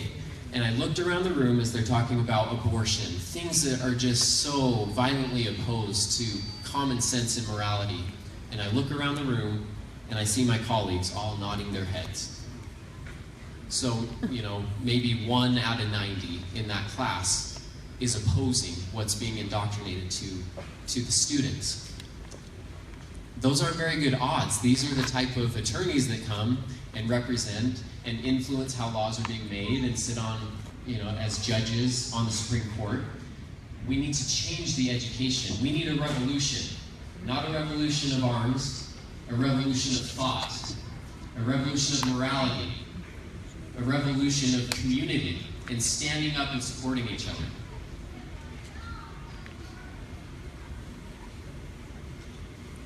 As we continue to educate others, one thing to keep in mind is that the government doesn't grant rights.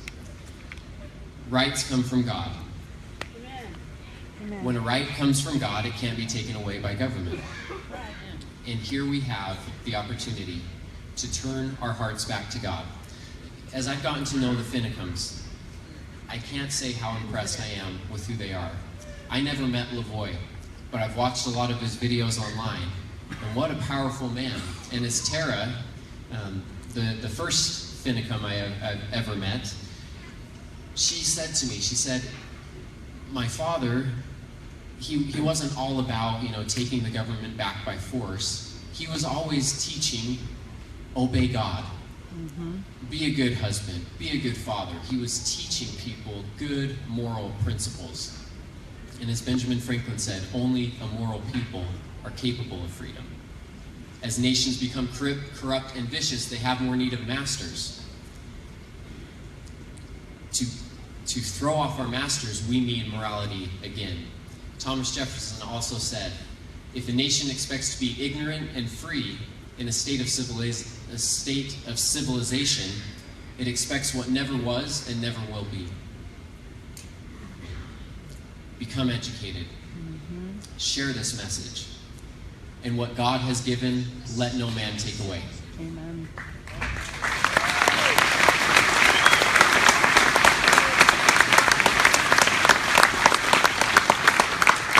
Thank you.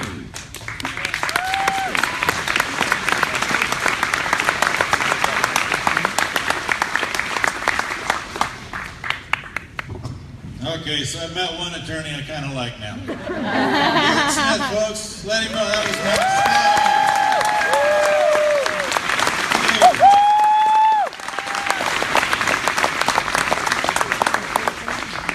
By the way, just as a point of reference, it hit me as Garrett was walking through that.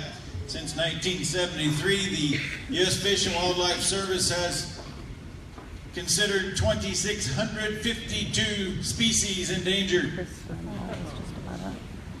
They've recovered 11 of them.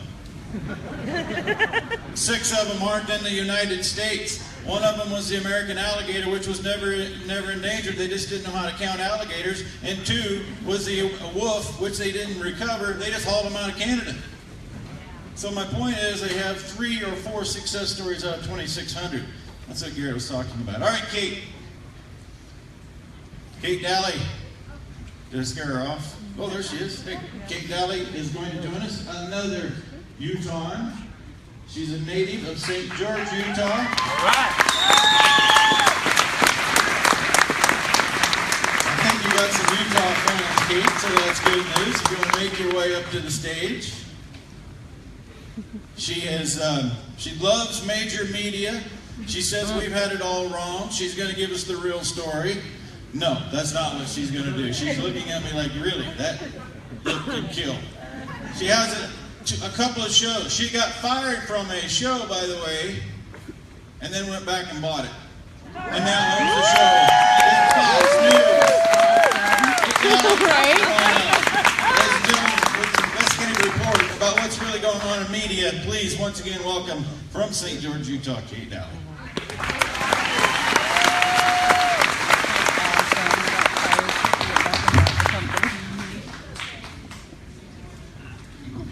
Hi there, what a crowd.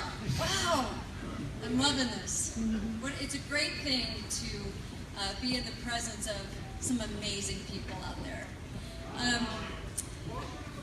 All right, I'm going to try this. Okay, here we go. Let me know if I need to do that again, okay? Hi to all of you. Can you hear me in the back? Usually my voice carries. People are always telling me to shut up. This is the first time I said get louder. I'm just an opinionated girl. I'm no attorney, but I'll take a stab at this. I want to thank the Finicum family for inviting me. What an honor. We stand on hallowed ground, don't we?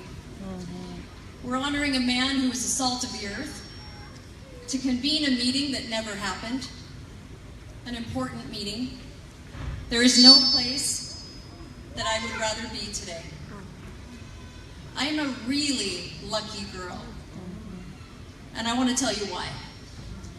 Every day I get an amazing opportunity to discuss what's really going on in America and discuss the truth for 3 solid hours a day, nationally, in cities like Chicago and Tampa, Miami and Denver and Salt Lake.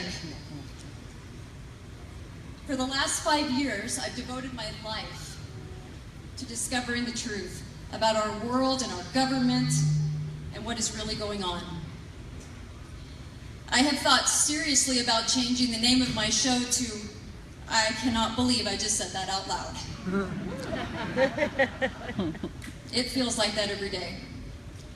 With this new administration, I feel optimistic about free speech in the future. Had it gone the other way, not so much security in that, especially for what I do for a living. I want to talk about truth in media. I know you laugh when I say that, because it's a bit of an oxymoron, isn't it? It's kind of like government intelligence. We live in an era where the mainstream media is so embarrassed by all the lying that they have resorted, fake news, has resorted to calling everybody else fake news. Imagine the hypocrisy there. I used to have to convince people about the facts. I used to have to lay out the case that the media was lying. I don't have to anymore. Now it's so obvious. They're just making it really easy for me now. The American people are finally in on the con, and I'm so glad. The media is carefully controlled by 5 elite organizations. In 1983, it used to be 50. Now it's 5. And they're on the same wavelength, believe me. Have we ever had honest truth in media? I'm going to give you a 3-minute history lesson. Well, maybe 5 minutes. I want to be honest. It could be 5. 2,500 years ago, in a little tiny city named Athens, the citizens first linked free speech to this revolutionary idea that people should govern themselves. Can you imagine? They called it a democracy. They practiced this novel form of government by coming together in a physical place, a place of assembly. Then any free man could stand up, speak his mind, and propose a public policy measure. This is absolutely where politicians were born. I'm sure they camped out. In the 1500s, Gutenberg invented the printing press, and it was a marriage made in heaven. Free speech and the free press. And in 1791, the First Amendment to the U.S. Constitution gives a special hat tip to Gutenberg, the invention of the press, and it says, Congress shall make no law abridging the freedom of press or speech, freedom of speech or of the press. The problem was that no one realized that it could be bought. Of course, right after America became America in the 1800s, the parties rushed in to well, we'll just say they wanted to defray the cost for us people. And so what they did was they subsidized the newspapers throughout the 1800s. The newspapers, well, they were all in, strings and all. Now the media does not disclose to you that the scripts are written and okayed by the powers to be. In fact, not only is it controlled, it's infiltrated. Fast forward to 1977, Carl Bernstein of Watergate fame revealed that more than 400 journalists and news executives worked for the CIA.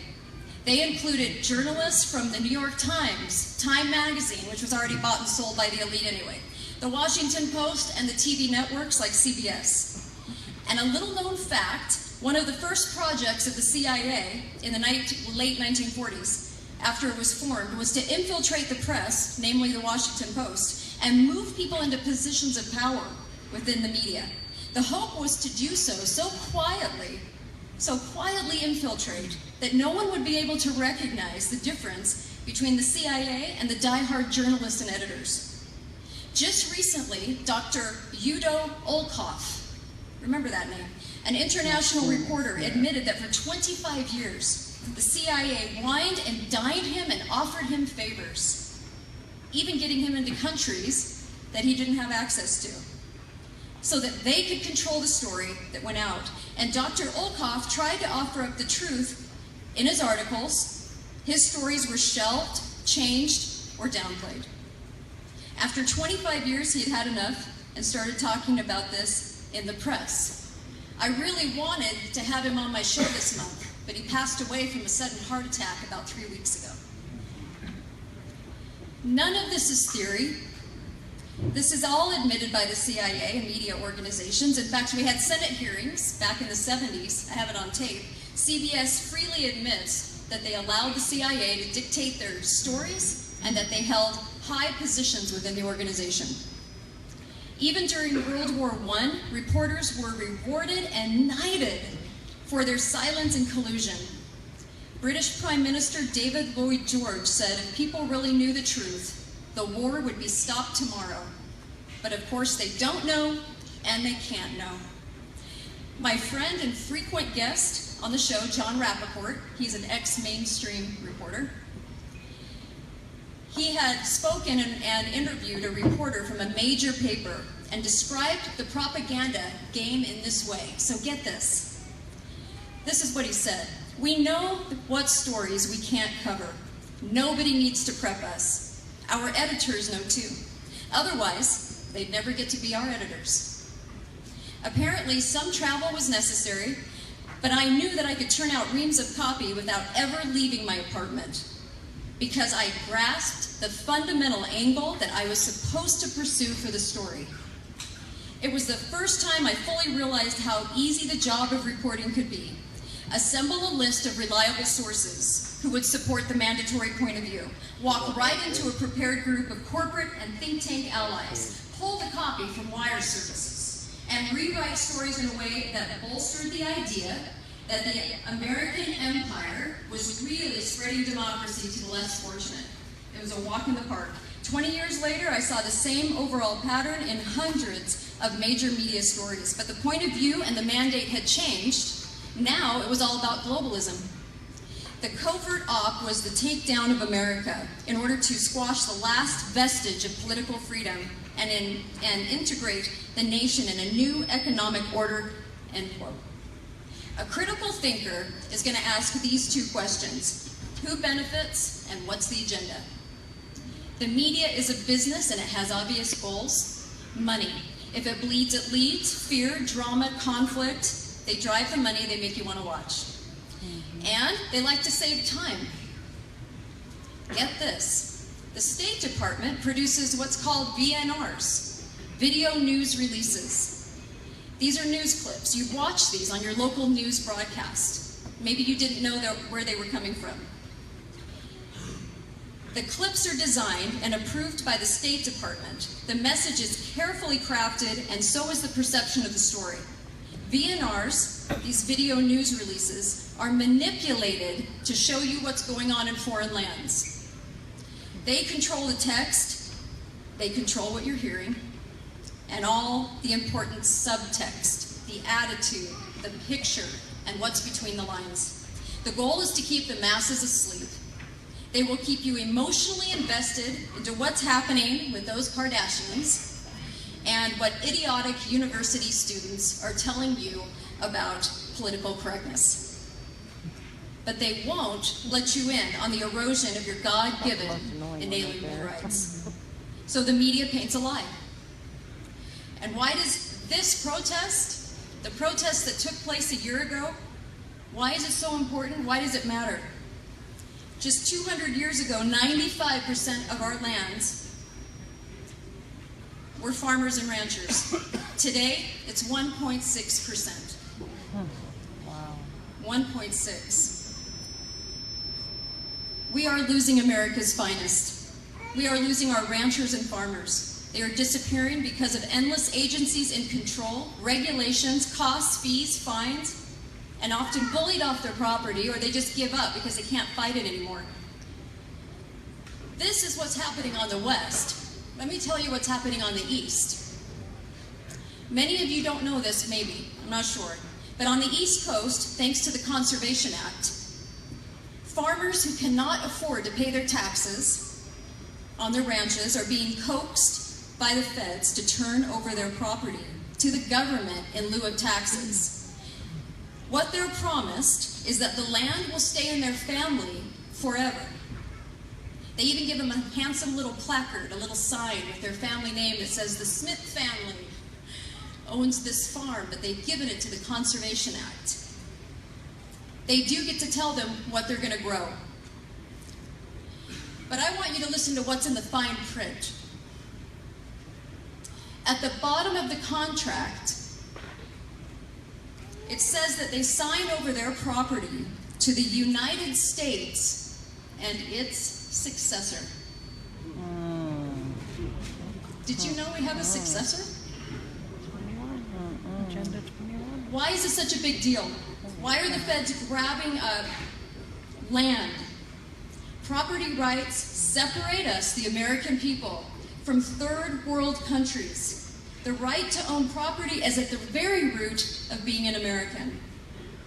Land ownership creates wealth, and it takes people out of slavery. That's how we were able to do it in just 240 years, right? So how has the government manipulated the people into grabbing up over 600 million acres of land that they have no right to control when the amount that they're supposed to own is clearly dictated in the Constitution? In the mid-30s, groups like the Wilderness Society cropped up.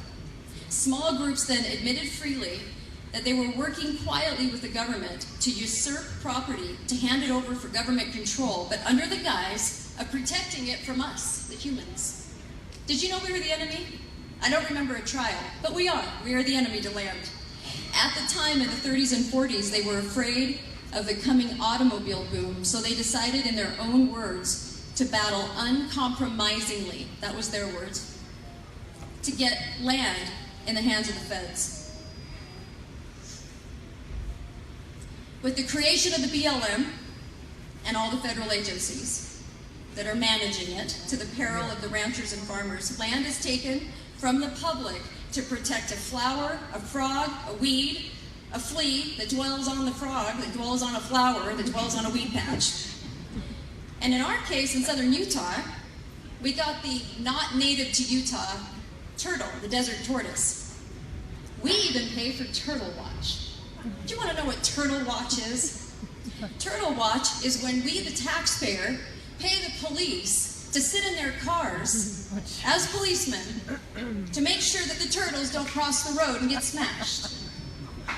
Government intelligence. That's what that is. And in Nevada, so many were being saved, they started euthanizing them, killing them. Like I said, government intelligence. When the desert tortoise was listed as threatened in 1990 in Nevada, the Nature Conservancy and the Conservation Fund worked with the county, bought out 16 BLM grazing permits from local ranchers over a decade. The Well, it just left one stockman with a significant herd of cattle in the area, Clive and Bundy. The last ranchers standing.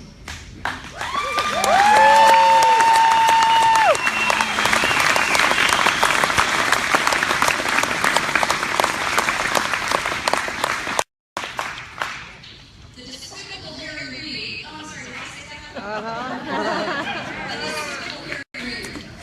started describing the last rancher standing as a domestic terrorist. A rancher as a domestic terrorist. Have you met a rancher? That's why that's so baffling. Harry Reid doesn't mind selling out his own fellow citizen. I don't know if you've thought about this, but Harry, the senator, has never had a problem with the feds owning 80% of his own state. He never fought it, and the last time I checked, people don't fly into Vegas to go hiking in Nevada federally protected wilderness. Why does Harry Reid care if the ranchers have their lands or not? Why is he so threatened by someone fighting for their cattle grazing rights? Or is there a motivation there? What partnerships and deals are taking place with foreign countries for control of our lands through politicians? If you're a good journalist, go write about that. The issue is so important to the government that they are crafting the mainstream media to turn patriots into terrorists. They seek to discredit anyone who stands up for their property rights. They will turn the nation against you, they will imprison you, they will kill you. Why? Because the government has to control the land. You control the land, you control the people. The very minute the protest started, articles appeared on the internet with the following buzzwords, all ready to go to the AP. Armed men, led by militia Bundy brothers, take over federal building in rural Oregon. First headline, town warily watches as militia takes refuge. Feds are on the scene to keep us safe. From the right-wing armed men. Every single publication in mainstream media regurgitated the exact viewpoint, the same exact sentence, the same exact lie. Ask yourself why or how did every single mainstream media get the same exact story? How does that happen? The men that came to Oregon were seeking to bring attention to the American people that their own federal lands were being grabbed. And the incarceration, unlawful incarceration of the Hammonds. But the people never heard about this. They weren't acting in a threatening way. They just wanted to speak. They just wanted to talk. They wanted the media to print the truth. So for all your reporters out there, here's some truth. Not one reporter in mainstream media checked its facts. Ammon and Ryan Bundy and LaVoy Finicum were not now, nor never, nor ever part of a militia.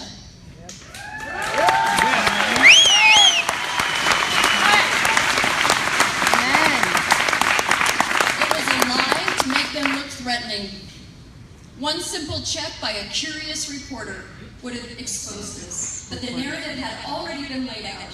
Every article written said they were militant or part of a militia, and that they would only use the word standoff. Maybe reporters aren't aware that it takes two to have a standoff, because the only ones in the standoff are the feds.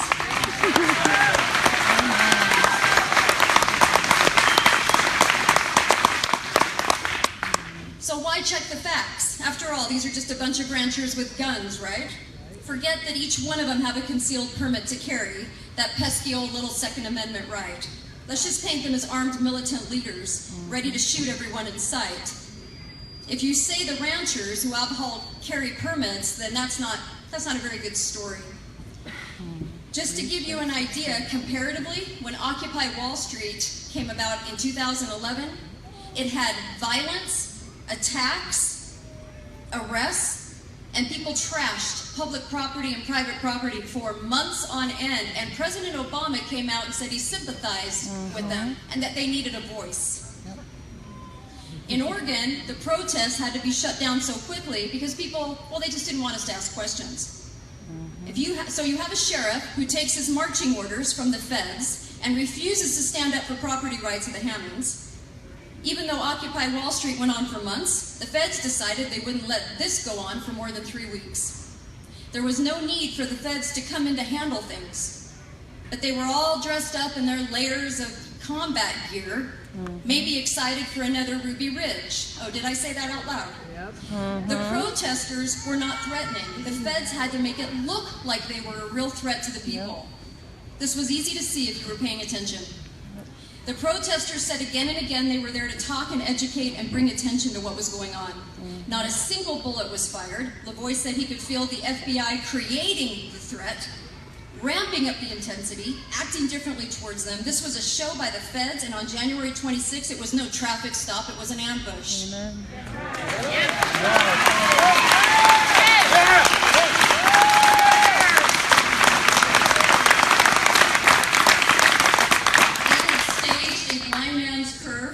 Stop so he couldn't slow down. They were ready and waiting for LaVoy in the trees as he was trying to flee to a constitutional sheriff for protection. He got out of the truck with his hands up to draw attention away from those in the vehicle for safety reasons. His hands were in the air. He was shot from behind in the back.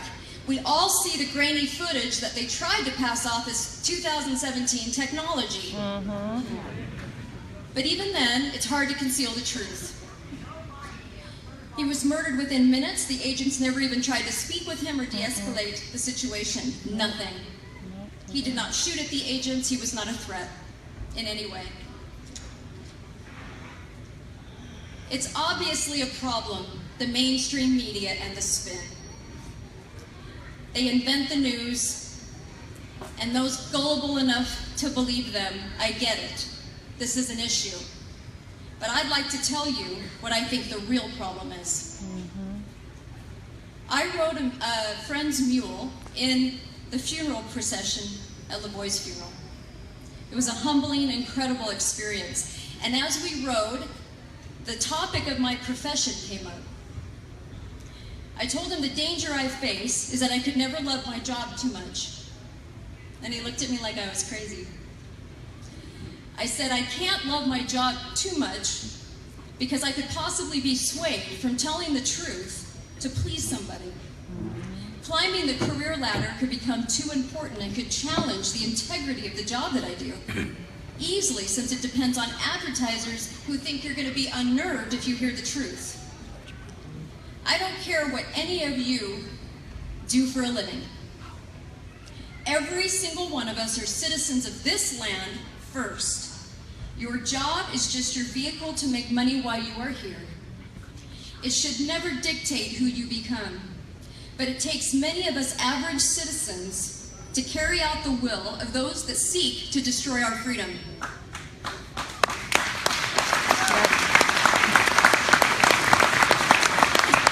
They cannot do it without you. It's willing participants. So I say this.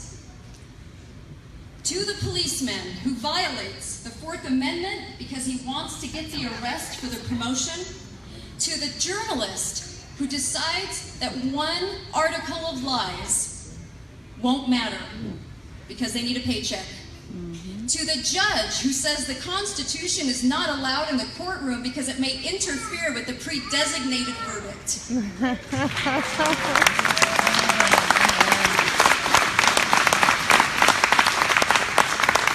To the informants that agreed to sell out their fellow man for a couple of bucks. The one thing to figure out there is that if they need to use you to trick somebody into getting somebody, maybe it's not worth the get. Amen. Amen.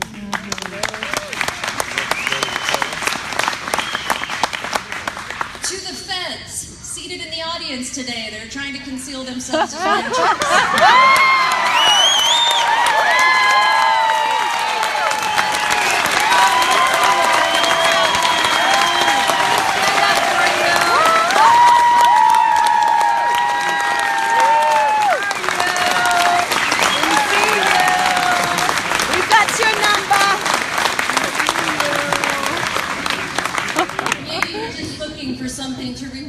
Superiors, or maybe you think you're protecting us, but look around you, who do you see?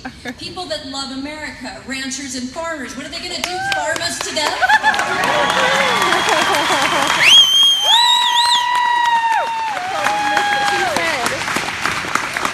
Media is not happy right now. I actually trust you more. You, the ranchers and farmers. I would flee to you for safety any day of the week and twice on Sunday.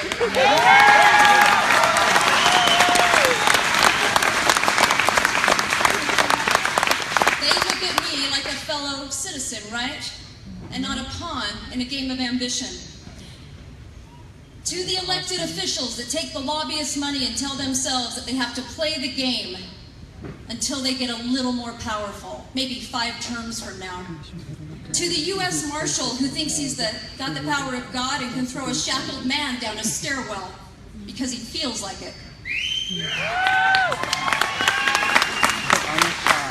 To the prosecuting attorney that only cares about the win and not the truth. Amen. Amen. To the prison guards who deny food to the incarcerated. To the BLM worker who cuts off water to ranchers' property because he wants to work into the next power position within the agency. Dan Love. To all of you who may be involved in the infringing of another right and told it is for the greater good. There is no good that comes from selling out your fellow man. Amen. Amen.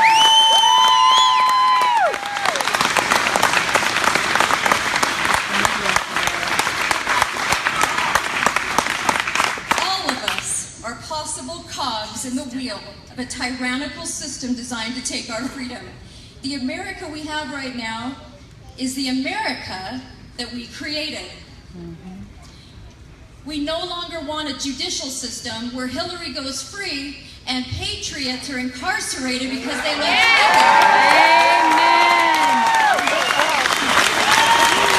What do we want?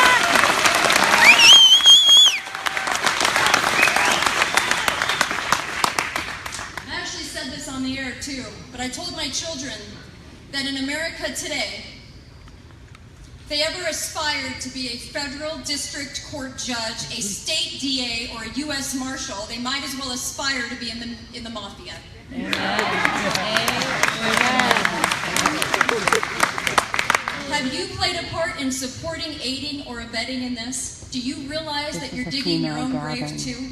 Maybe you tell yourself that just a few acts against your fellow man could possibly amount to anything. I mean, after all, who would know, right? There is a word used in the preamble of the Constitution 3 different times. Without this single word, we would have never had an America. The word is united. We had to have something that united us as a country in order to band together to leave British rule. We Americans may not agree on much, and that's okay, but we were united in our core principles of freedom. Without unity in that, the constitutional government simply can't work. We established justice, providing for the common defense, and rules to keep the government limited.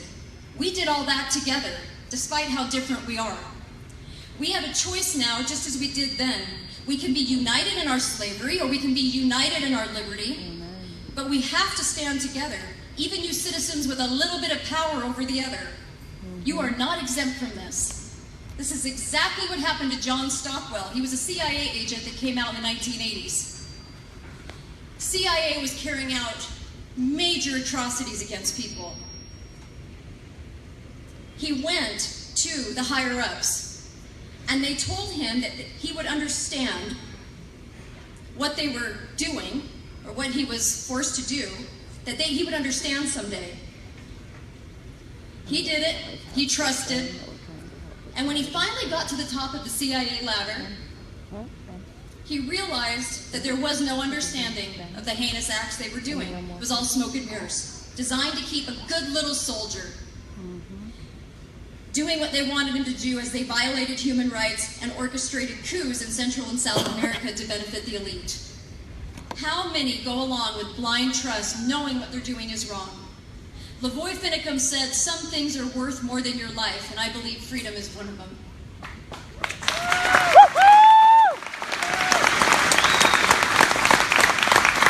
If we don't have the First Amendment, we have nothing. If we can't protect it using the Second Amendment, we have nothing. And to all of those in law enforcement here today, I'm not discrediting you. You're there for a role. You have a role in this country, and I'm glad that you're there to put your life on the line to get the bad guy. But along the way, you're going to have to ask yourself, really, who is the bad guy? There is a role for good government. We need limited government that knows its bounds of authority, and those that are wise enough to stand or to understand limited government and the law. We appreciate you.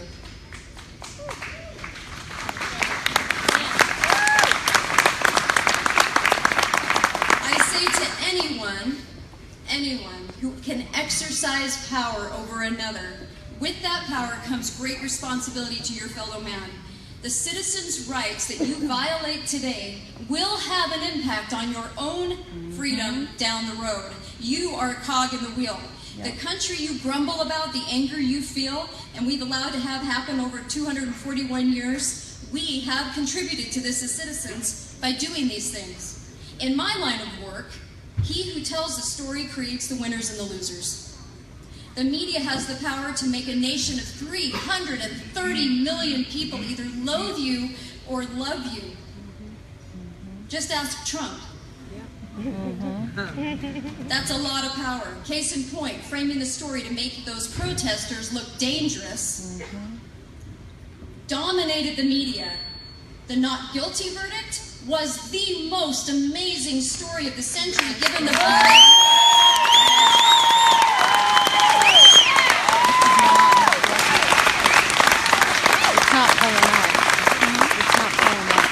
because when you spend millions of taxpayer dollars and have no case, that's a little embarrassing. Just a little.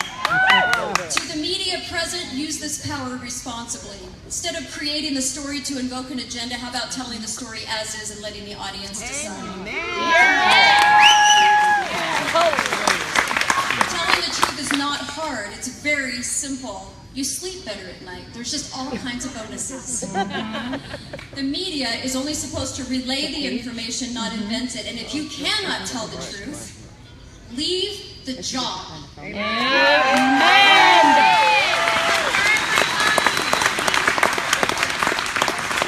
If enough of you refuse to deliver the propaganda, the media will fall and be forced to reinvent itself. Like every industry that loses its compass and screws those that it serves, it has to reach rock bottom. Let it walk away. There are other jobs. Stand for something bigger than yourself. Choose your integrity over your ambition. We all won that Revolutionary War. We all get the gift of living in this free republic. You will either contribute to its success or we all lose it together. You can convince yourself that you can sell out a few times, and when you get more power in the future, you're just going to do the right thing, right? I know elected officials that feel that way. I can promise you this, after you have sold out again and again on your way up, you will not care about doing the right thing once you get there. It takes a whole lot of people just doing their jobs to create a nation that fears its government. The Nazis' only defense was that they were just doing what they were told. Are we going to learn from history that this is no excuse to abuse a fellow citizen? Are you just doing your job? The guys waiting in the trees for LaVoy, were they just doing what they were told to do? They could have made a choice. God gave every single one of us a brain and a conscience.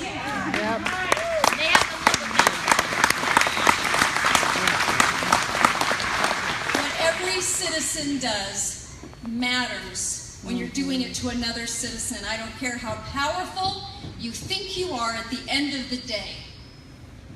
We are all human beings. We all get buried 6 feet deep, and we are not buried with our power. We're buried with our principles. That's what we're buried with. We must face our dependency to security head on. We have to be willing to walk away from it all, the very comfortable lives that we lead. We need citizens to wake up and pray to God again. We need politicians to actually read the bills. We need scientists who won't take a payoff for an opinion, and talking heads that refuse to read that script. Look around you, who's here? Ranchers, farmers, Constitution-loving patriots, average citizens who love America. There is no violence here. There's only a will to change the hearts and minds of men and women in this country through education and an understanding of God-given rights. If you want to fear someone, or you want to fear a movement, fear those seeking to undermine your rights that reside in the highest positions of power in this country.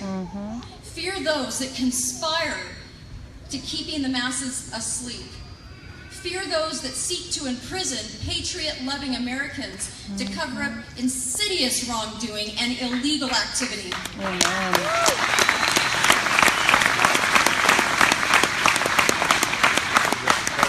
It is not you versus me.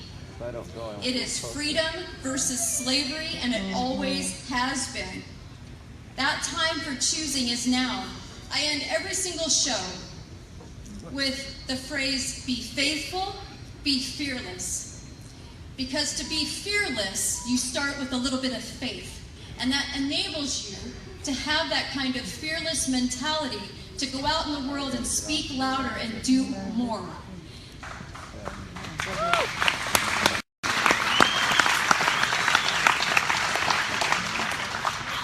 my Fox News jacket, I have a piece of guitar that belonged to LaVoy. It's there to remind me to speak loudly, to do what I know is right. And what gives me hope are all of you. There are so many good Americans. There are so many good people in this world. What did LaVoy stand for? He stood for everything that is important. He gave his life for that stand. He knew just how important our property rights are to the core of being an American. He was trying to deliver that message to all of you right here in John Day a year ago. God bless him for trying.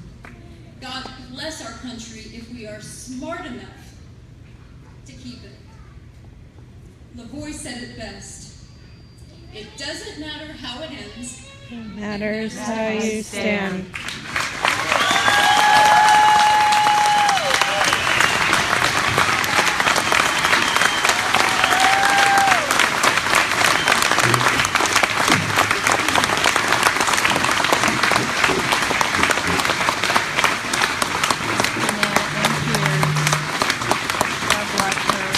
Kate Valley, ladies and gentlemen.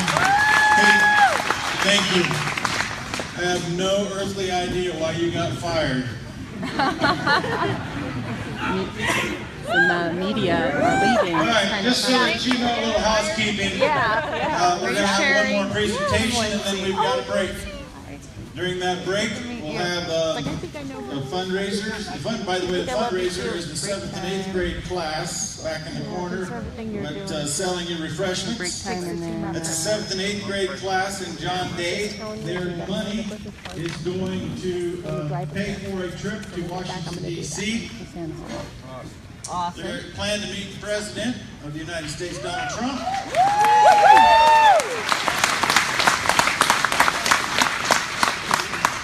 Present a letter to him that says, free the Hammonds.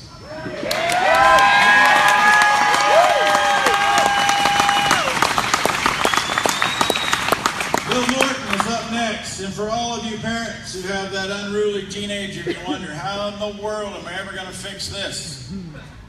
Here's proof. You can fix this. This guy was a rebellion as a 16-year-old. Quit school. He was just going to be a troublemaker the rest of his life. And then somehow he figured out that he needed to be a better student himself. Only he didn't go to the public school system to learn. He started learning on his own. He started to learn what self-governance actually meant. Has now authored several books and is about to show you what self-governance is all about. You making the difference, ladies and gentlemen. Bill Norton. Oh, great.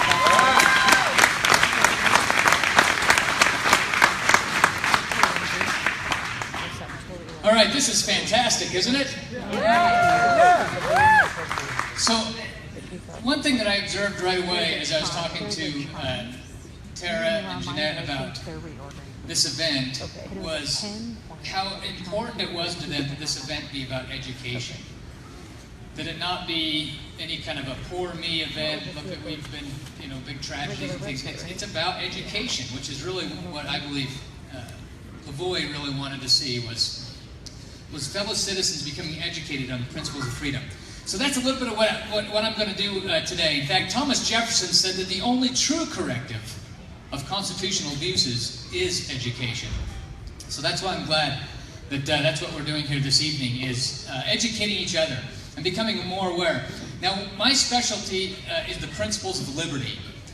And I like to go right down to the most fundamental level that I can possibly get. And so that's what we're going to do tonight. We're going to get so fundamental, just right down to the very core, that a lot of it is going to already ring true to you. Whether you've heard this or not, it's going to ring true to you, especially those of you who till the ground and use the earth and produce things. Really ring true to you. Now, by a show of hands, how many of you have been to Boston? Hey, that's not too bad. I wasn't expecting quite that many. You know, you guys are not too keen on the big city, I'm sure, right? Now, I come from Gilbert, Arizona, which is a suburb of Phoenix area. I got some Arizona folks here. Now, can I just tell you, it is really, really cold here. But nonetheless, I give you greetings from warm Arizona. Now, so those of you who have been to Boston, if you went to Boston, I hope you took the Freedom Trail. Now, those of you who have never been to Boston, there's a red painted line, or inlaid bricks in some areas, all through Old Town Boston, where you can just follow this line, and it's this self-guided tour through what they call the Freedom Trail. And it's all these great historical sites. In fact, if you start at one end of the Freedom Trail, you'll begin at the Battle of Bunker Hill, which was actually on Breed's Hill. The Battle of Bunker Hill, you'll see it, the monuments and things there, and then you go down and you'll cross the bridge, and then one of the next sites that you'll come to is the Old North Church, the famous church where the two lanterns hung, indicating that the British would be leaving by water rather than by land. And then you go a little bit further, and there's a number of cemeteries and things along the way, and you'll come to the old Granary Cemetery. And it's a pretty neat place, because you'll see a number of the founders there. Well, you won't see them. You'll see their gravestones. And when you first go in, you take a right, and there's Samuel Adams, father of the American Revolution. And then there you'll also see Paul Revere, and John Hancock is there. Benjamin Franklin's parents are buried there. The largest stone in the whole place is for Benjamin Franklin's parents. Because you see, Benjamin Franklin was born just about right across the street and baptized just right down the road at the Old South Church. Now, the Old South Church is there on the Freedom Trail. Now, during the colonial times, the Old South Church was the tallest and largest building in all of Boston. Now it sits quietly nestled among the towering skyscrapers of busy urban life. But in 1746, during what came to be known as King George's War, it was the tallest building in Boston. Now, during King George's War, the colonists had gotten word that the French were coming to burn the coastal cities of America. And so the colonists were quite concerned, because they didn't have the cannons and the guns and the armaments and things that they needed in order to fight off 100 ships that were coming to burn the coastal cities of America. So they turned to the only weapon they had, a weapon that they had to turn to quite often. The governor of Massachusetts declared a universal day of fasting and prayer. And on the appointed day, the colonists gathered together there at the Old South Church, those who were in the Boston area. And it was crowded, standing room only, people looking through the windows, and it was Reverend Thomas Prince's turn to officiate at that high pulpit in the Old South Church. And he began to pray, prayed before thousands. And he said, "O God, we ask thee to raise thy right hand and scatter the ships of our tormentors or drive them hence. Sink those proud frigates to the bottom of thy deep," he said. And he went on to pray like this for quite some time, until all of a sudden, the room began to darken. And the shutters began to violently slam against the wall. The bell atop the tower of the old church began to ring erratically. Reverend Prince paused, and he bowed his head. And a moment later, he looked up, raised his hands high above his head, tears streaming down his face. "O God, we hear thee. We hear thy voice, O Lord, we hear it. Thy breath is upon the waters from the eastward. Thy bell tolls for the death of our enemies." Now, how did he know what was going on? He didn't have a cell phone. Okay, yeah, the ships were going down, huh? He just felt like God was answering their prayers, and sure enough, about a week and a half, 2 weeks later, the news came that a virtual hurricane had risen out of the Atlantic and had sunken almost every one of those 100 ships, and those that remained limped back to the West Indies from whence they came.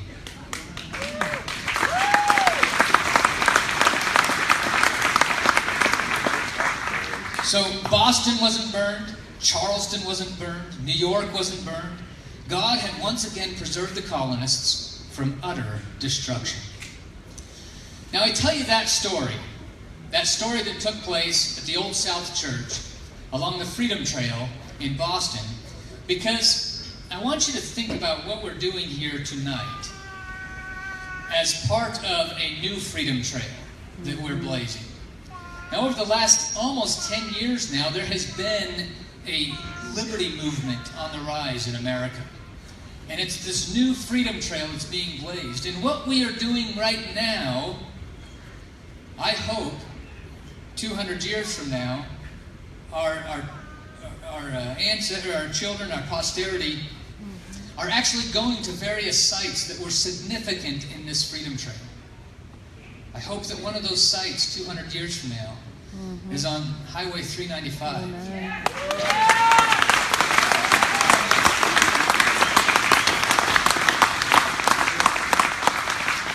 A memorial there and a memorial other places for patriots that sacrificed for our freedom and liberty, just like the founders did.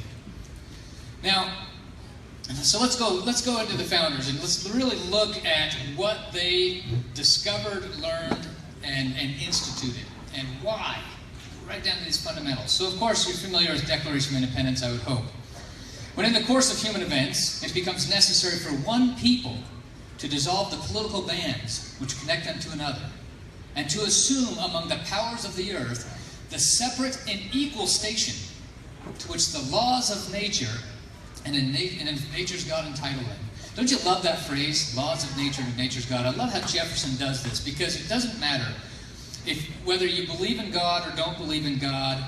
Laws of nature, they're real, they're identifiable, they're observable, and so at least believe and understand these laws of nature exist. And oh, by the way, I personally, Jefferson speaking, believe that it's God's laws with the laws of nature. But again, it doesn't matter. We can get along with our atheist friends so long as those atheist friends recognize that there are natural law principles. So we can still live together. And so I love that phrase that Jefferson's got there. And then he goes on. We hold these truths to be self-evident, that all men are created equal, that they are endowed by their Creator with certain unalienable rights, that among these are life, liberty, and the pursuit of happiness, that to secure these rights, governments are instituted among men, deriving their just powers from the consent of the governed. Amen. Amazing stuff. Now, I've referred to Jefferson a few times here. A friend of mine and I who have studied this kind of stuff together, we've realized that we need to stop using Jefferson as the author for the Declaration of Independence, because though he penned the draft, it went through debate in Congress, and Congress ultimately passed it. So it's Congress's document. Now, the reason why we think that's important is because there's a movement out there, has been out there for 30 years, to discredit Jefferson. Right? Slaveholder, fathering slave children, all these other kinds of things that they claim. And so they want to discredit the single man, whereas we can refer to the document as a document that was written and passed by a large group of people, not just a single individual. Now, we have had about 180-year history in America prior to the Constitution. We forget about that, don't we? Well, this 180-year period was a period of trial and error. Now, we started learning right from the very start. In fact, Jamestown. What were they using to plow their fields with in Jamestown? They were using a stick plow. Right? Pretty much the same way that people were plowing their fields for about 5,000 years. Oh, they'd improved upon it a little bit. They put a little metal tip on the end so it didn't wear down quite as much. But basically the way that mankind had been plowing their fields for 5,000 years. Their transportation, wind power for ships, animal power, same way for 5,000 years. Their medicines were made up more of noxious concoctions and superstition than any kind of science. They thought alcohol was a staple food. Some still think that.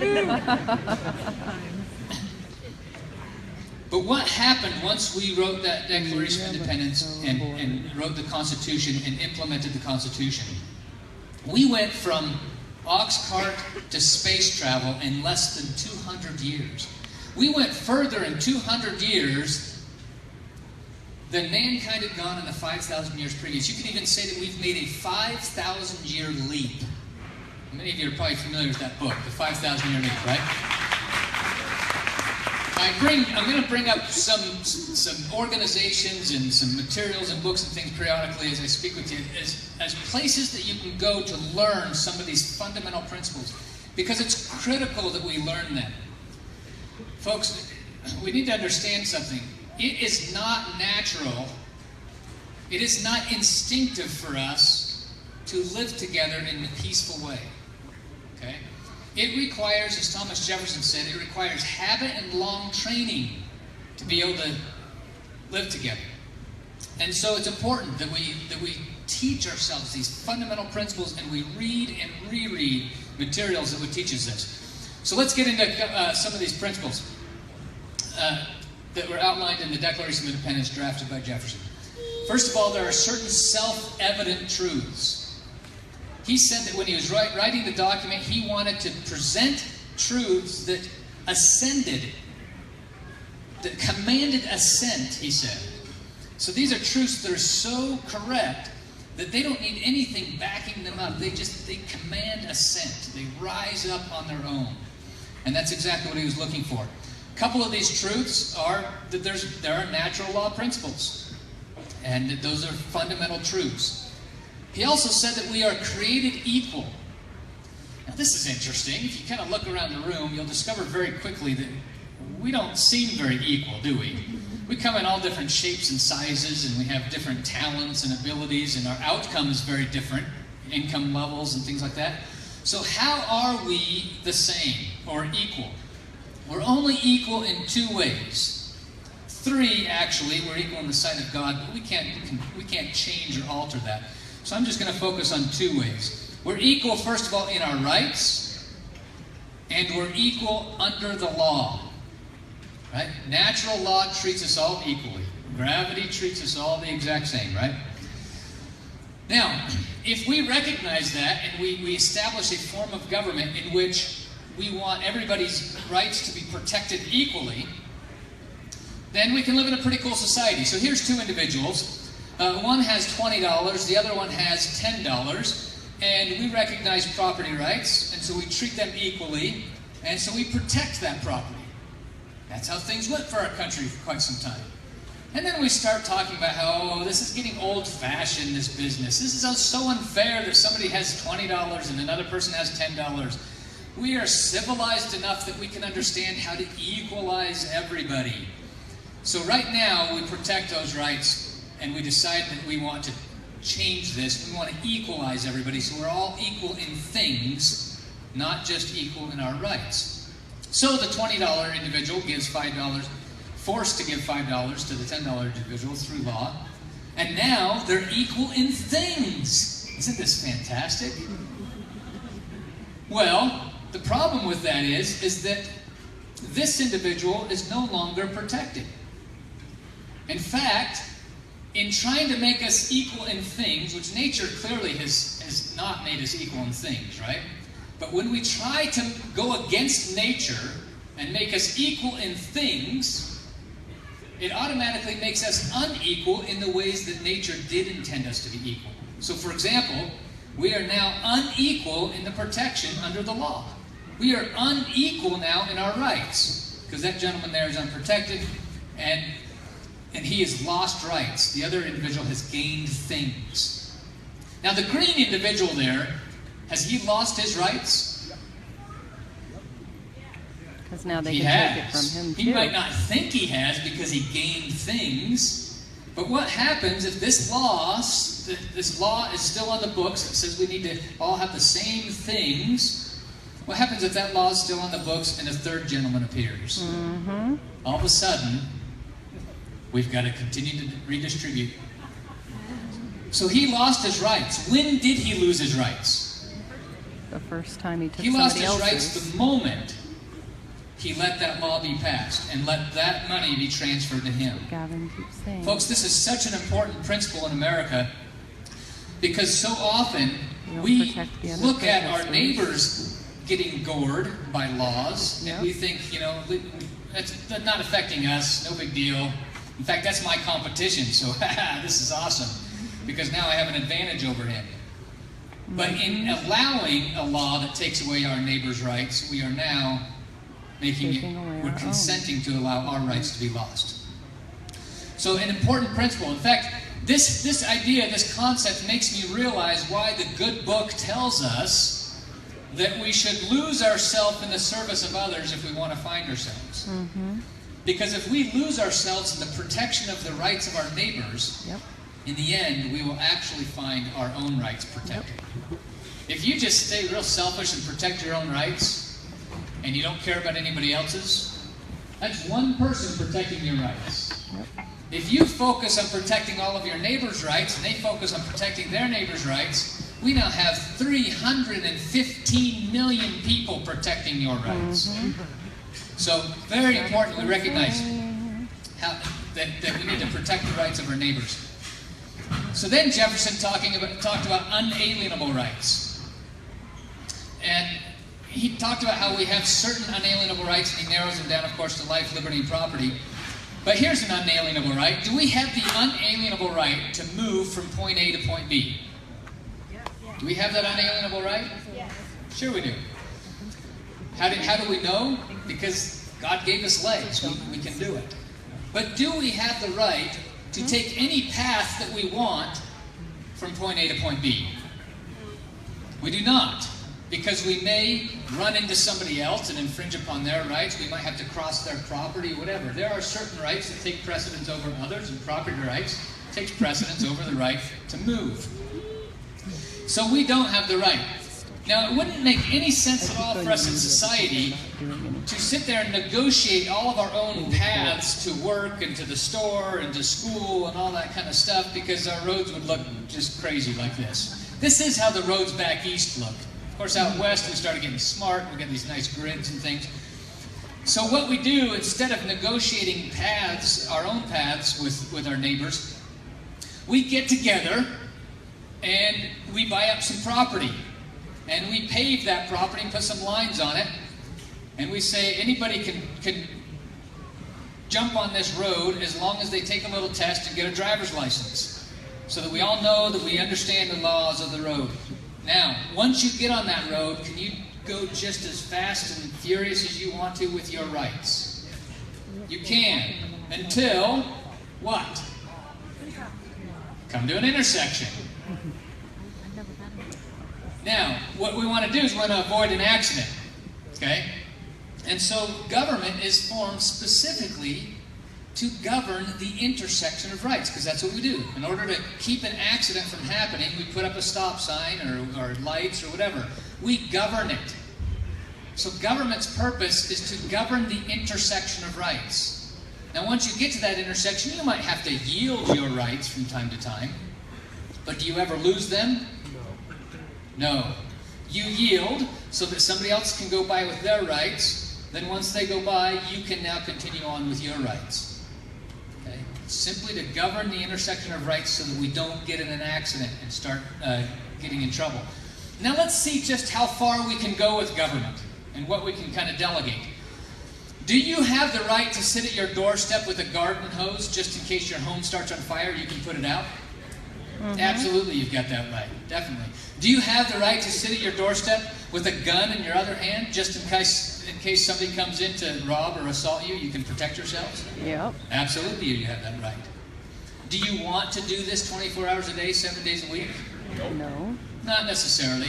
Although I was teaching a seminar once in Asheville, North Carolina. Small little town out in the middle of nowhere, and there's a rough character out back. And when I said, "Do you want to sit on your doorstep 24/7 with a gun in your hand?" He said, "I do." Sure enough, he does. He sits there with the shotgun in his hand from time to time, just so his neighbors know who's in charge of his property. But most of us don't want to sit there 24/7. So instead, we get a hold of Fred, and we say, "Fred, we want to give you a job. We're going to give you some a big coat, some big boots, and a hat, and a shiny red truck. And when the phone rings, you got to come running. Make sure there's water in that truck because our home's on fire. We want you to put it out. Can you do that?" Fred said, "Absolutely." Then we get a hold of Sam. "Sam, we want to give you a job. Can you drive around our neighborhoods and just kind of keep an eye on our property, make sure nobody's stealing it, make sure nobody's assaulting our family and things? Can you do that?" Sam said, "Absolutely." And then, so what have we just created there? A police and fire department. We just created government. With our taxes. And what gave us the right to create that government? What gave us the right to create that government was the fact that we had the right in the first place to sit at our doorstep with a garden hose and a gun. Right? So we are able to delegate our rights to our agents, the government. So let's see just how far we can delegate this. This is my neighborhood here, and I'm right there in the center home. I've got 4 kids. My wife, 4 kids, we've got 1 car. It's a humble living, but we make do. And then you have over here, you've got the Smiths. The Smiths, husband and wife, no kids, 2 cars.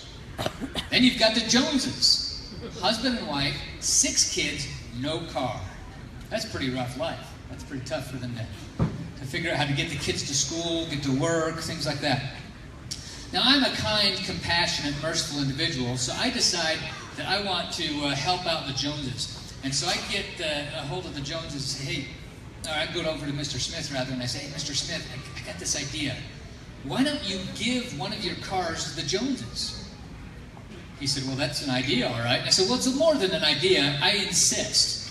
"You insist? Get out of here. I'm not going to just give my car to the Joneses." Now, this infuriates me because I'm a kind, compassionate, merciful individual, and I can't believe how much of a lack of compassion Mr. Smith has. So I go home, I can't even sleep at night. I'm just restless, and so finally, I know a thing or two about cars. So I get up in the middle of the night, and I hotwire that car, and I bring it over to the Joneses. Knock on the door, wake up Mr. Jones, and I show him this new, "For me, really? Yeah, this is for you. Now you can get your kids to school, you can get to work a lot easier. Sorry I don't have a key, but if you just touch these 2 wires together, you'll do just fine." Now I go home and I sleep like a baby because I'm a kind, compassionate, merciful individual. All of a sudden, 3 o'clock in the morning, knock on the door. It's the sheriff. "Your fingerprints are all over that car." Well, of course they are. You'd have done the same thing if you were as kind, compassionate, and merciful as I am, right? And so he didn't want to hear any of that, and so he hauls me off to jail. So I ended up doing 5-6 years. And I had a lot of time to think. Now, talking to my wife, I understood that the situation was still the same the whole time I'm in jail. The Joneses have no car, the Smiths, those just ungrateful, uncompassionate Smiths still got the 2 cars. So I get out of jail, and I had a lot of time to think about a good plan. So I get them together, and I end up getting all my neighbors together, and I say, "Hey, let's vote on this." So there's 100 homes in our neighborhood, and each home gets 1 vote. Let's vote on whether or not Mr. Smith has to give his car to Mr. Jones. I'm a pretty good campaigner, so the results come out. 99 for and 1 against. The 1 against, of course, Mr. Lack of Compassion. Okay? So, but that's a mandate. Isn't that a mandate? You got to voice of the people. You got to listen to the people. So we take that car and we bring it over to the Joneses. Now, if this was to happen to you in your own neighborhood, if you did this in your own neighborhood, what happens next? 99 people go to jail. Right? Because do you have the right to take from one neighbor, as an individual, take from one neighbor and give to another neighbor? No. Do you have the right, somehow magically get the right collectively when you get together? Do you collectively have the right to take from one neighbor and give to another? No.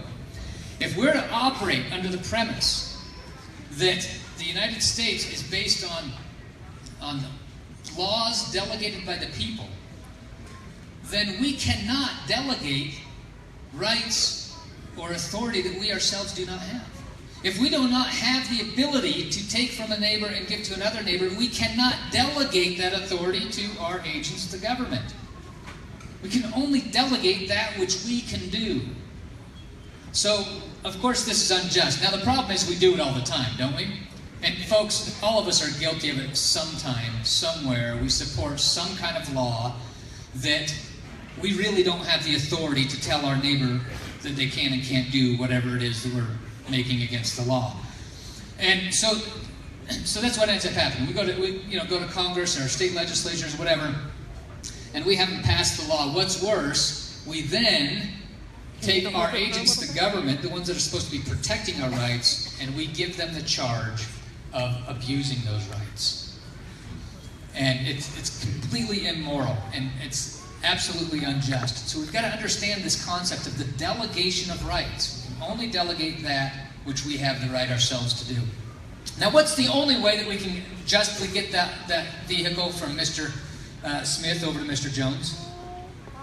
If he buys it? What if Mr. Jones offers him $1 million for that car? Does he have to sell it? No. No, there's only one way that we can get that car from Mr. Smith over to Mr. Jones, and that's if Mr. Smith consents to it. His consent. So what is it that binds him to that property so tightly that he's the only one that can consent to giving that car? He's the only one that can consent whether he gives it or not. Or he can take it and he can throw it away or get rid of it. He can sell it. He can crush it up into a little square and put it on Mr. Jones's doorstep as a cruel joke. It's all up to Mr. Smith. So what is it that binds him to it? Now we're going to go down to the thinking here of John Locke, great philosopher. Now John Locke said, he's thinking, okay, when does something become your property? And he determines that something becomes your property. He's kind of walking through this, and he's thinking, all right, if there's a wild apple tree out in the middle of the wilderness, and you go and you pick one of those apples, at what point does it become yours? If you gather it all up and you put it in a bushel and you bring it home and you eat that apple and you make apple pie and apple dumplings and apple jacks and whatever else you make out of apples. Now once you eat that apple and you chew it up, you're pre-digesting it, you swallow it, it's going into your stomach, acids and things are going to continue to break it down and digest it. Then it's going to go into your intestines where your body's going to start absorbing the nutrients. Now we're going to stop right there in the digestive process. John Locke then asked the question, at this stage, whose nutrients is it? Well, it's very clear that it's their nutrients. So he's thinking, all right, at what point did it become theirs? When he ate it? No, because that would mean from the picking to the eating, he was stealing it. So it must be the first. He said if the first action didn't make it his, nothing else could. So it's the picking. So what is it about the picking he's thinking? It's because he added something of himself to nature. He took his labor and added something to it. Consider this equation here. He took his time and his choices, and he ended up purchasing his property with those time and choices. Now, time and choices are actually our life and our liberty. So when you purchase property, you don't purchase property with money. You purchase property with your life and your liberty. You spend your life, you spend your liberty, and what you obtain is your property. Now, if you make $60,000 a year and you purchase a car for $30,000 and somebody steals it, what if they'd also stolen?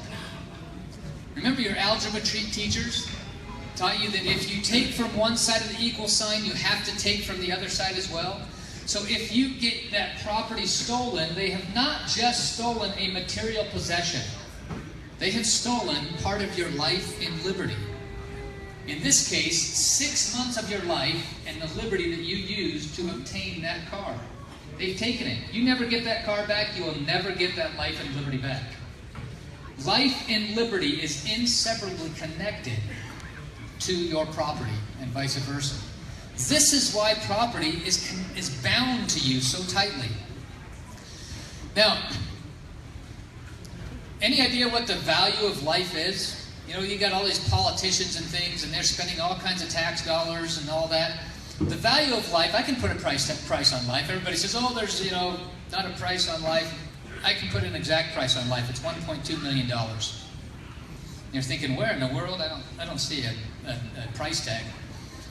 $1.2 million is the average amount of money that the average person will make in a lifetime.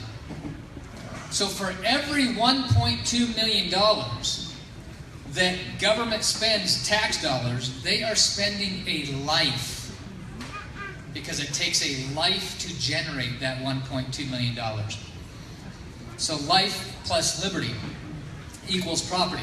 So under this definition, what else is our property?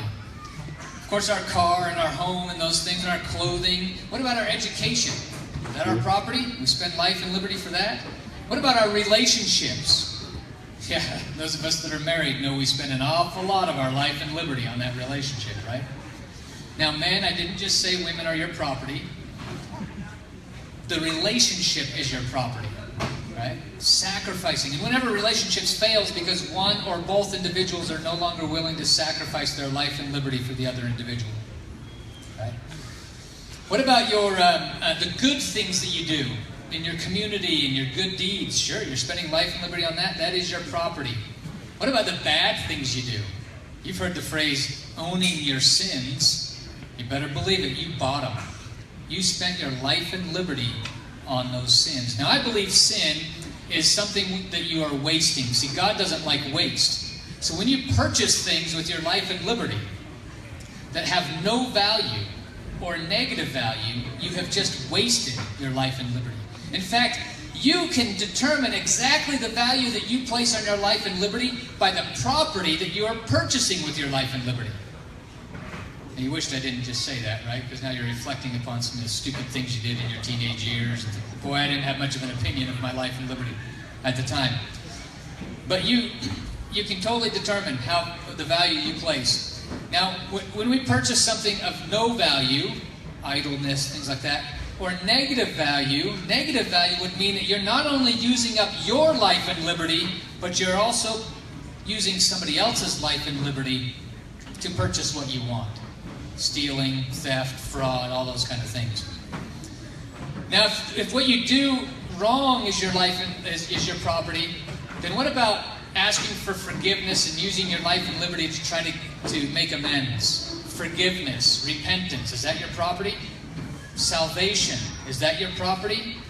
Absolutely. We spend our life and liberty working toward that. Now, the reason why I bring it all the way to salvation is because Thomas Jefferson said, the ultimate form of happiness would be to return to that God that made us.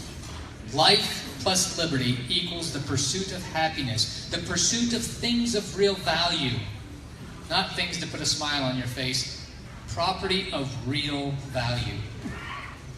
Now, this brings us right down to exactly why property is connected to our life and liberty. Who gives us life? God does. Who's the only one that can take life away? God is. Now, this is a fundamental principle, a natural law principle. The power to create is the power to destroy. In fact, you remember your mothers when you were frustrating her, teenagers, whatever. Remember your mothers when she said, I brought you into this world. I got the power to take you out. You didn't realize your mother was teaching you a natural law principle during that heated exchange, did you? Who gives us our liberty? God gives us our liberty, and it's governed by natural law. Who can take liberty? Only God, or the violation of natural law. Who gives us our property? Based on the equation, life plus liberty equals property. We do. God might make the resources available, but we produce and create our property. So who's the only one that can take that property away? We are. It is part of us. John Locke said that anything we do with this property is an extension of this property, and therefore we have a right to govern it just like we have a right to govern this. Now, the great thing here about property is it tells us exactly where we are with our freedom. Many of you have probably seen a political spectrum like this. But if we do not have the total right and control of our property because of too much government regulation, too much taxation, things like that, then we know that we are too close toward tyranny. If we don't have the total right and control of our property because of theft, fraud, things like that, we know we're too far toward anarchy. It's when we have the total right and control of our property that we know that we have found that balanced center of freedom and liberty, that balanced center between tyranny and anarchy. So property becomes the gauge to determine where we are with our liberty. How are we doing right now in our country? We're kind of all over this scale, right? Not in the very middle. Now, so at this point, it's all about us. Property is defined by very specific boundaries. Thomas Jefferson said, liberty is unobstructed action according to our will. Are you kidding me? Unobstructed action according to our will. Do whatever we want to. But he said rightful liberty is unobstructed action according to our will within the limits drawn around us by the equal rights of others. So, we have our rights, but we can't go do anything with those rights if it infringes on the rights of another. It's all about boundaries. Our property within boundaries. I've passed a lot of fences and things, a lot of farms and ranches around here. Boundaries. You carefully define the boundaries so that you have the relationship between you and your neighbor is carefully defined. So we get together as neighbors in a community, and our boundary in our community is drawn around us by the communities around us. The boundary around our state is drawn around us by the boundaries of the other states around us. And all of that is held together by a single item, one thing that makes us we the people, makes us one people, and that's the Constitution of the United States. So, as it states up here, the way to secure rights is by maintaining boundaries, clearly defined boundaries. Can I ask you a quick question? Yeah. So before we came over here, we made that comment about John needing to redact and say the truth. So what is this? It says limited government and against media fed agencies. I didn't hear anything against media. I heard if you're going to be media, do it accurately. No, it wasn't even against mainstream. It said if you're going to be the media, do it accurately. Accuracy. That was false. They are also not against federal agencies. They are against federal overreach. There is a difference. There is a difference between being against federal agencies and being against federal overreach. That is false. It's a tweet. I can't get in federal regulations. They're not against federal agencies. It should say federal agencies overreach. Right. And it should say false media, and against false media. We love very clearly defined boundaries. So just very report clearly what defined happened. limited government, separation of powers. This is not reporting what happened. It's others that are trying What I to want break you to be in the those middle of boundaries is saying down is to being the truth patient of and the saying anti-government. they are not against media. They're against media being bought by the CIA and not representing what is truly going on. That is all they're against. They're not against media. They invited you guys here today. Right, but she was saying that media is the media that describes the false media, the fake media, That's the everything. fake news themselves. Yes, and they have been caught representing fake news. Okay. So being caught representing fake news and being against media is two totally different things. If they're against media, They wouldn't have invited you guys here today. Okay, I'm talking about, it's not everybody. It was just a general. This is unfair. I'll be clear in my story. This is unfair. I would like you to do another tweet and say, correction, they are not against media, nor are they against federal agencies. What you said exactly. I'll listen to the recording. They were against federal overreach and they were against false media. They are not against. Okay. That's false. It could have tweeted limited government and false media. Here, this is my story. They mocked mainstream media. They decried federal and that restrict farmers and ranchers. They decried for constitutional status. Oh my goodness, it's so biased what you're saying there. They decried. What did you say about? They're criticizing the falseness. You criticized John Land because he represented what you said is wrong. They're not. You named me. You named me and said I said this. You named them and said that they are against. I gotta work. I hear you. I hear you. I'll be careful on my tweets. And changing it and saying that they're not against the federal government, they're against federal overreach. That is a big deal. That restrict farmers and ranchers. That's overreach, isn't it? Whatever it is that's overreaching in the federal government. Regulation overreach. That restrict farmers and ranchers. Okay, I hear you. They are not against media either, or you would not have been invited here today. I got you. Thank you. And she said, well, I had to get permission from government. She said, they give you permission, though, right? So, well, obviously, you can do it. And she said, so they think you're responsible enough to shoot off the big ones, but not the little ones? I said, yeah, it doesn't make too much sense, does it? She said, no. And then she keeps asking me, why is government doing this? Why is government doing that? Finally, out of frustration, she says, why don't we just tell government to stop? Well, I said, that'd be pretty nice. The government's got a little bit too much control. So, and she said, let me see, I'm going to go like a king. I said, exactly like a king. And then she said, oh no, don't tell me we have to go through that again. Talking about Revolutionary War and all that stuff. And I told her, I said, hey, you know, we've got some great mechanisms in which we can help. I have to step outside for a minute. Okay, so what just happened is I was just confronting Maxine for her fake news is what just happened. So let me explain to you something that happened the other day. John says in a report that the Oregonian said that the prosecution wanted it to be a, I don't know, whatever, that the prosecution said that they wanted a jury, or no, that they didn't want this, that they wanted a jury trial, and so the judge was going against them. Well, in the end, it wasn't actually the Oregonian that he was holding up in front of the courthouse the other day. It was, I don't know what it was, PBS or something. So Maxine tells me today he needs to redact that. He needs to take it out, and then he needs to go back and correct it. That he gave false information about the Oregonian, and that he has a lot of followers and he needs to correct it.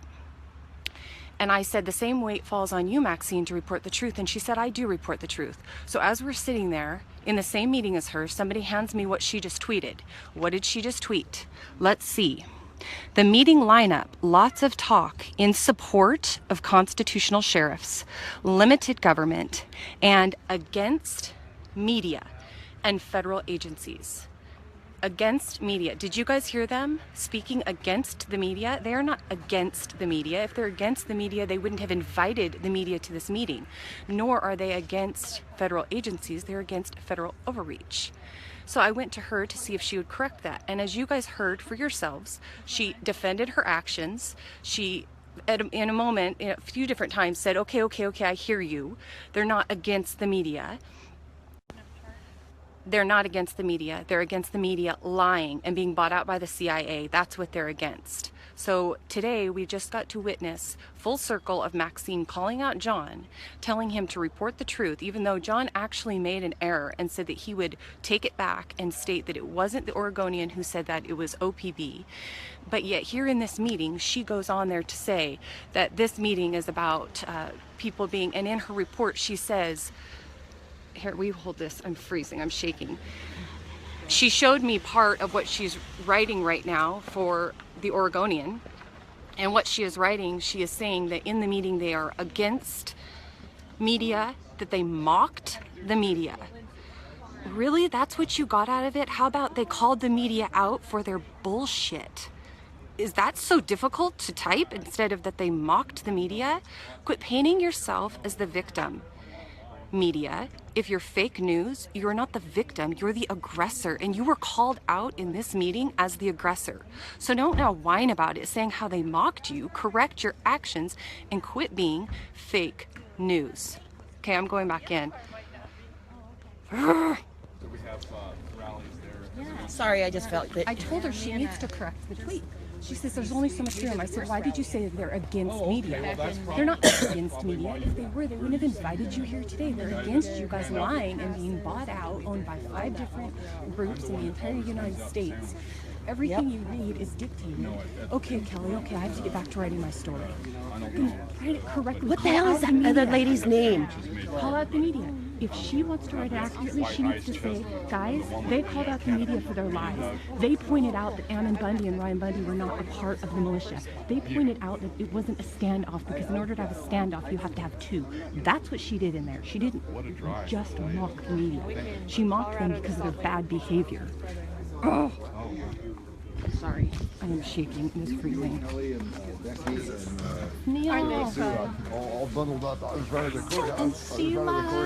Yeah, hey, Kelly. It's cold out here, guys. How come you're out here? Because I needed to come outside because I got frustrated with. Hello, hi, how are you? Wonderful to see you.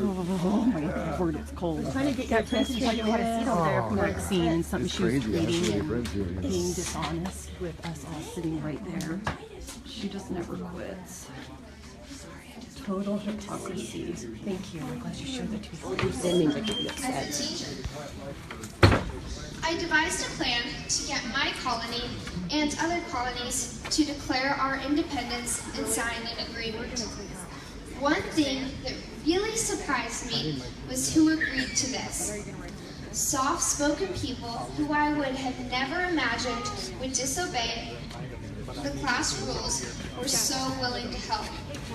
But people who I thought would jump on board in a second were afraid of their great trumpet. Okay, works.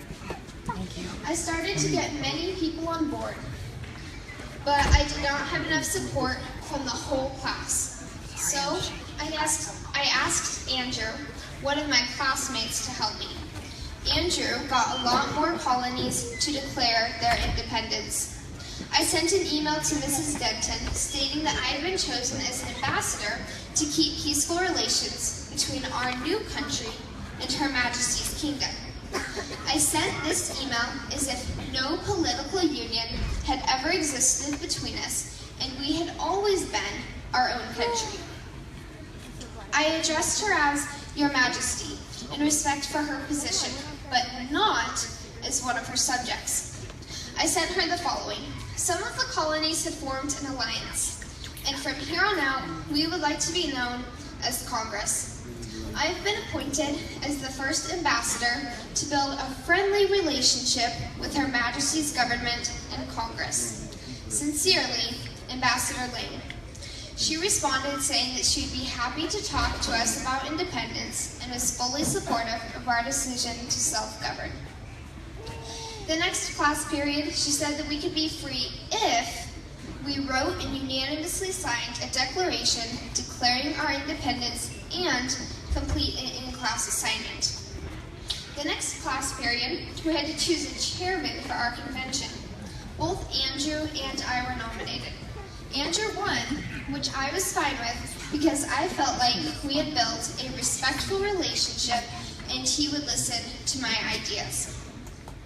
To divide the work in half, and do it efficiently, Andrew divided the class.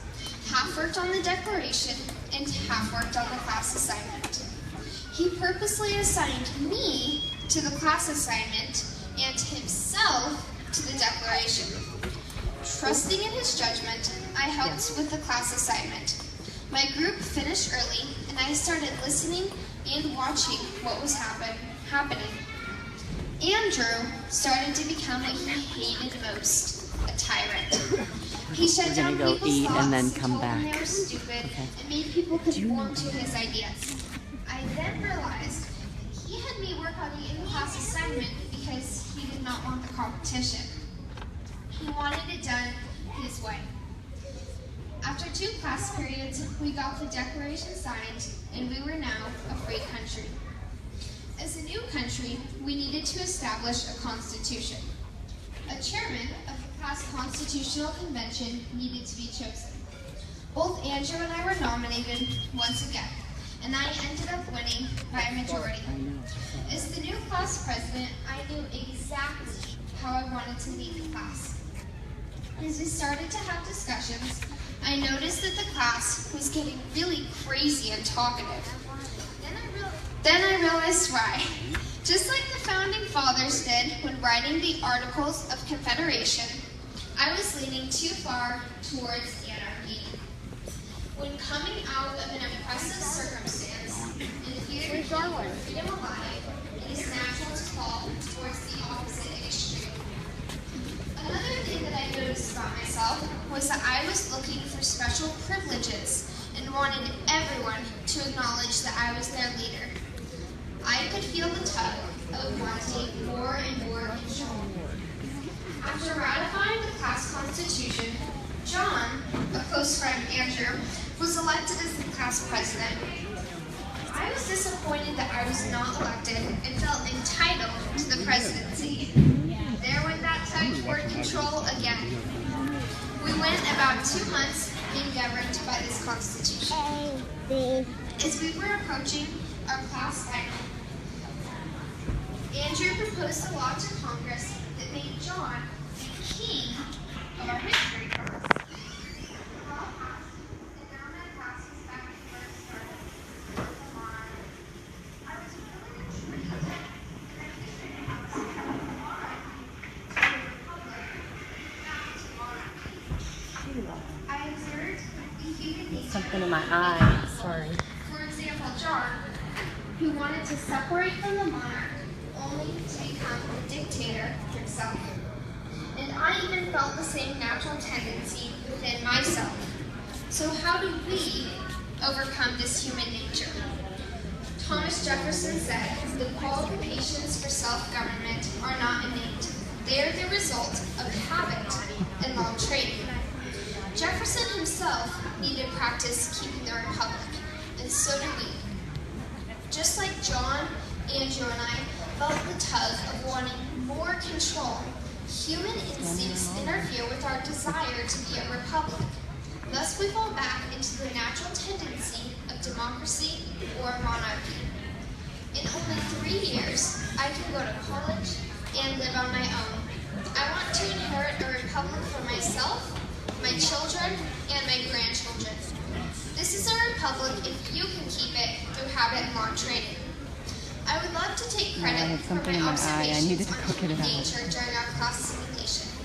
But during the simulation, I was coincidentally taking classes with the Center for Self-Governance. CSG is an organization that teaches civics like none other. CSG is dedicated to training citizens in applied civics founded on the belief in the capacity of mankind for self-governance. CSG builds individual habit and practice in self-governance to grow a culture and cultivate a community of keeping the republic all over the United States. Through a series of classes and training exercises, the Center for Self-Governance's curriculum helps students build relationships with people inside and outside of government, helps them understand the United States Constitution, their own state constitution, and their local systems of government without being bipartisan or issue-focused. The choices that I made during my American history simulation were focused by CSG training, or influenced by CSG training. The Center for Self-Governance's training helped me spot human behaviors of monarchy, oligarchy, democracy, and anarchy. They showed me why it was fairly easy for my class to go from a republic to a monarchy in a heartbeat. Through all 5 levels of classes and the training exercises that go along with them, a student learns how to engage in and live in a republic. The approach that CSG takes on teaching civics is very unique. With a close analysis of the Founding Fathers' writings, the Center for Self-Governance's curriculum is very articulate and refined. They actually teach you how to live in a republic. The training exercises reinforce what is learned in class. Through the experiences of doing the training, I have built trusted relationships with the administrators of my high school, city and state officials, and have had many great conversations with my friends and adults alike. There are active teams and classes in Washington, Oregon, Idaho, Utah, Arizona, and many other states all over the nation. Visit their website at centerforselfgovernance.com to see if there's a class near you. If not, contact CSG and host a class yourself. I know you'll be amazed at how much you learn and how effective the training will be in your life. Keeping the republic takes practice every day, from young and old, black and white, male and female. The Center for Self-Governance gives the tools to keep the republic, because this is a republic if you can keep it. Thank you.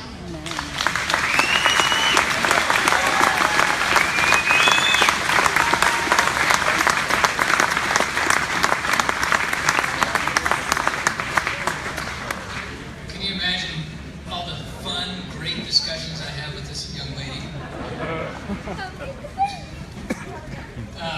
Fantastic. Thank you, Lane. Center for Self-Governance, great stuff. One of my favorite quotes from Thomas Jefferson: "Enlighten the people. Enlighten the people, and tyranny and oppression will vanish like evil spirits at the dawn of day." Folks, it's critical that we educate ourselves, we understand fundamental principles, we understand the basics of why our country was founded, how it was founded, and how to maintain it. And so, like I said, there's a few materials I've got in my book and the Making of America seminar, which is 8 hours of instruction on the Constitution. We go right from the preamble to the 27th Amendment. So I encourage you to look through that. But with that, I leave you with one last admonition: to simply go forth and proclaim liberty throughout all the land unto all the inhabitants thereof. Thank you.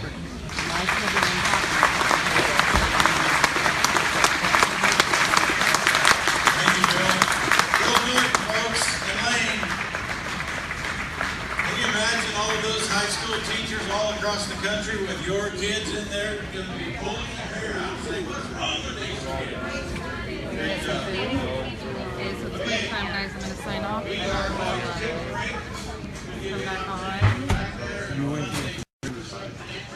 I'll come back on and do the Chris Ann Hall after break time.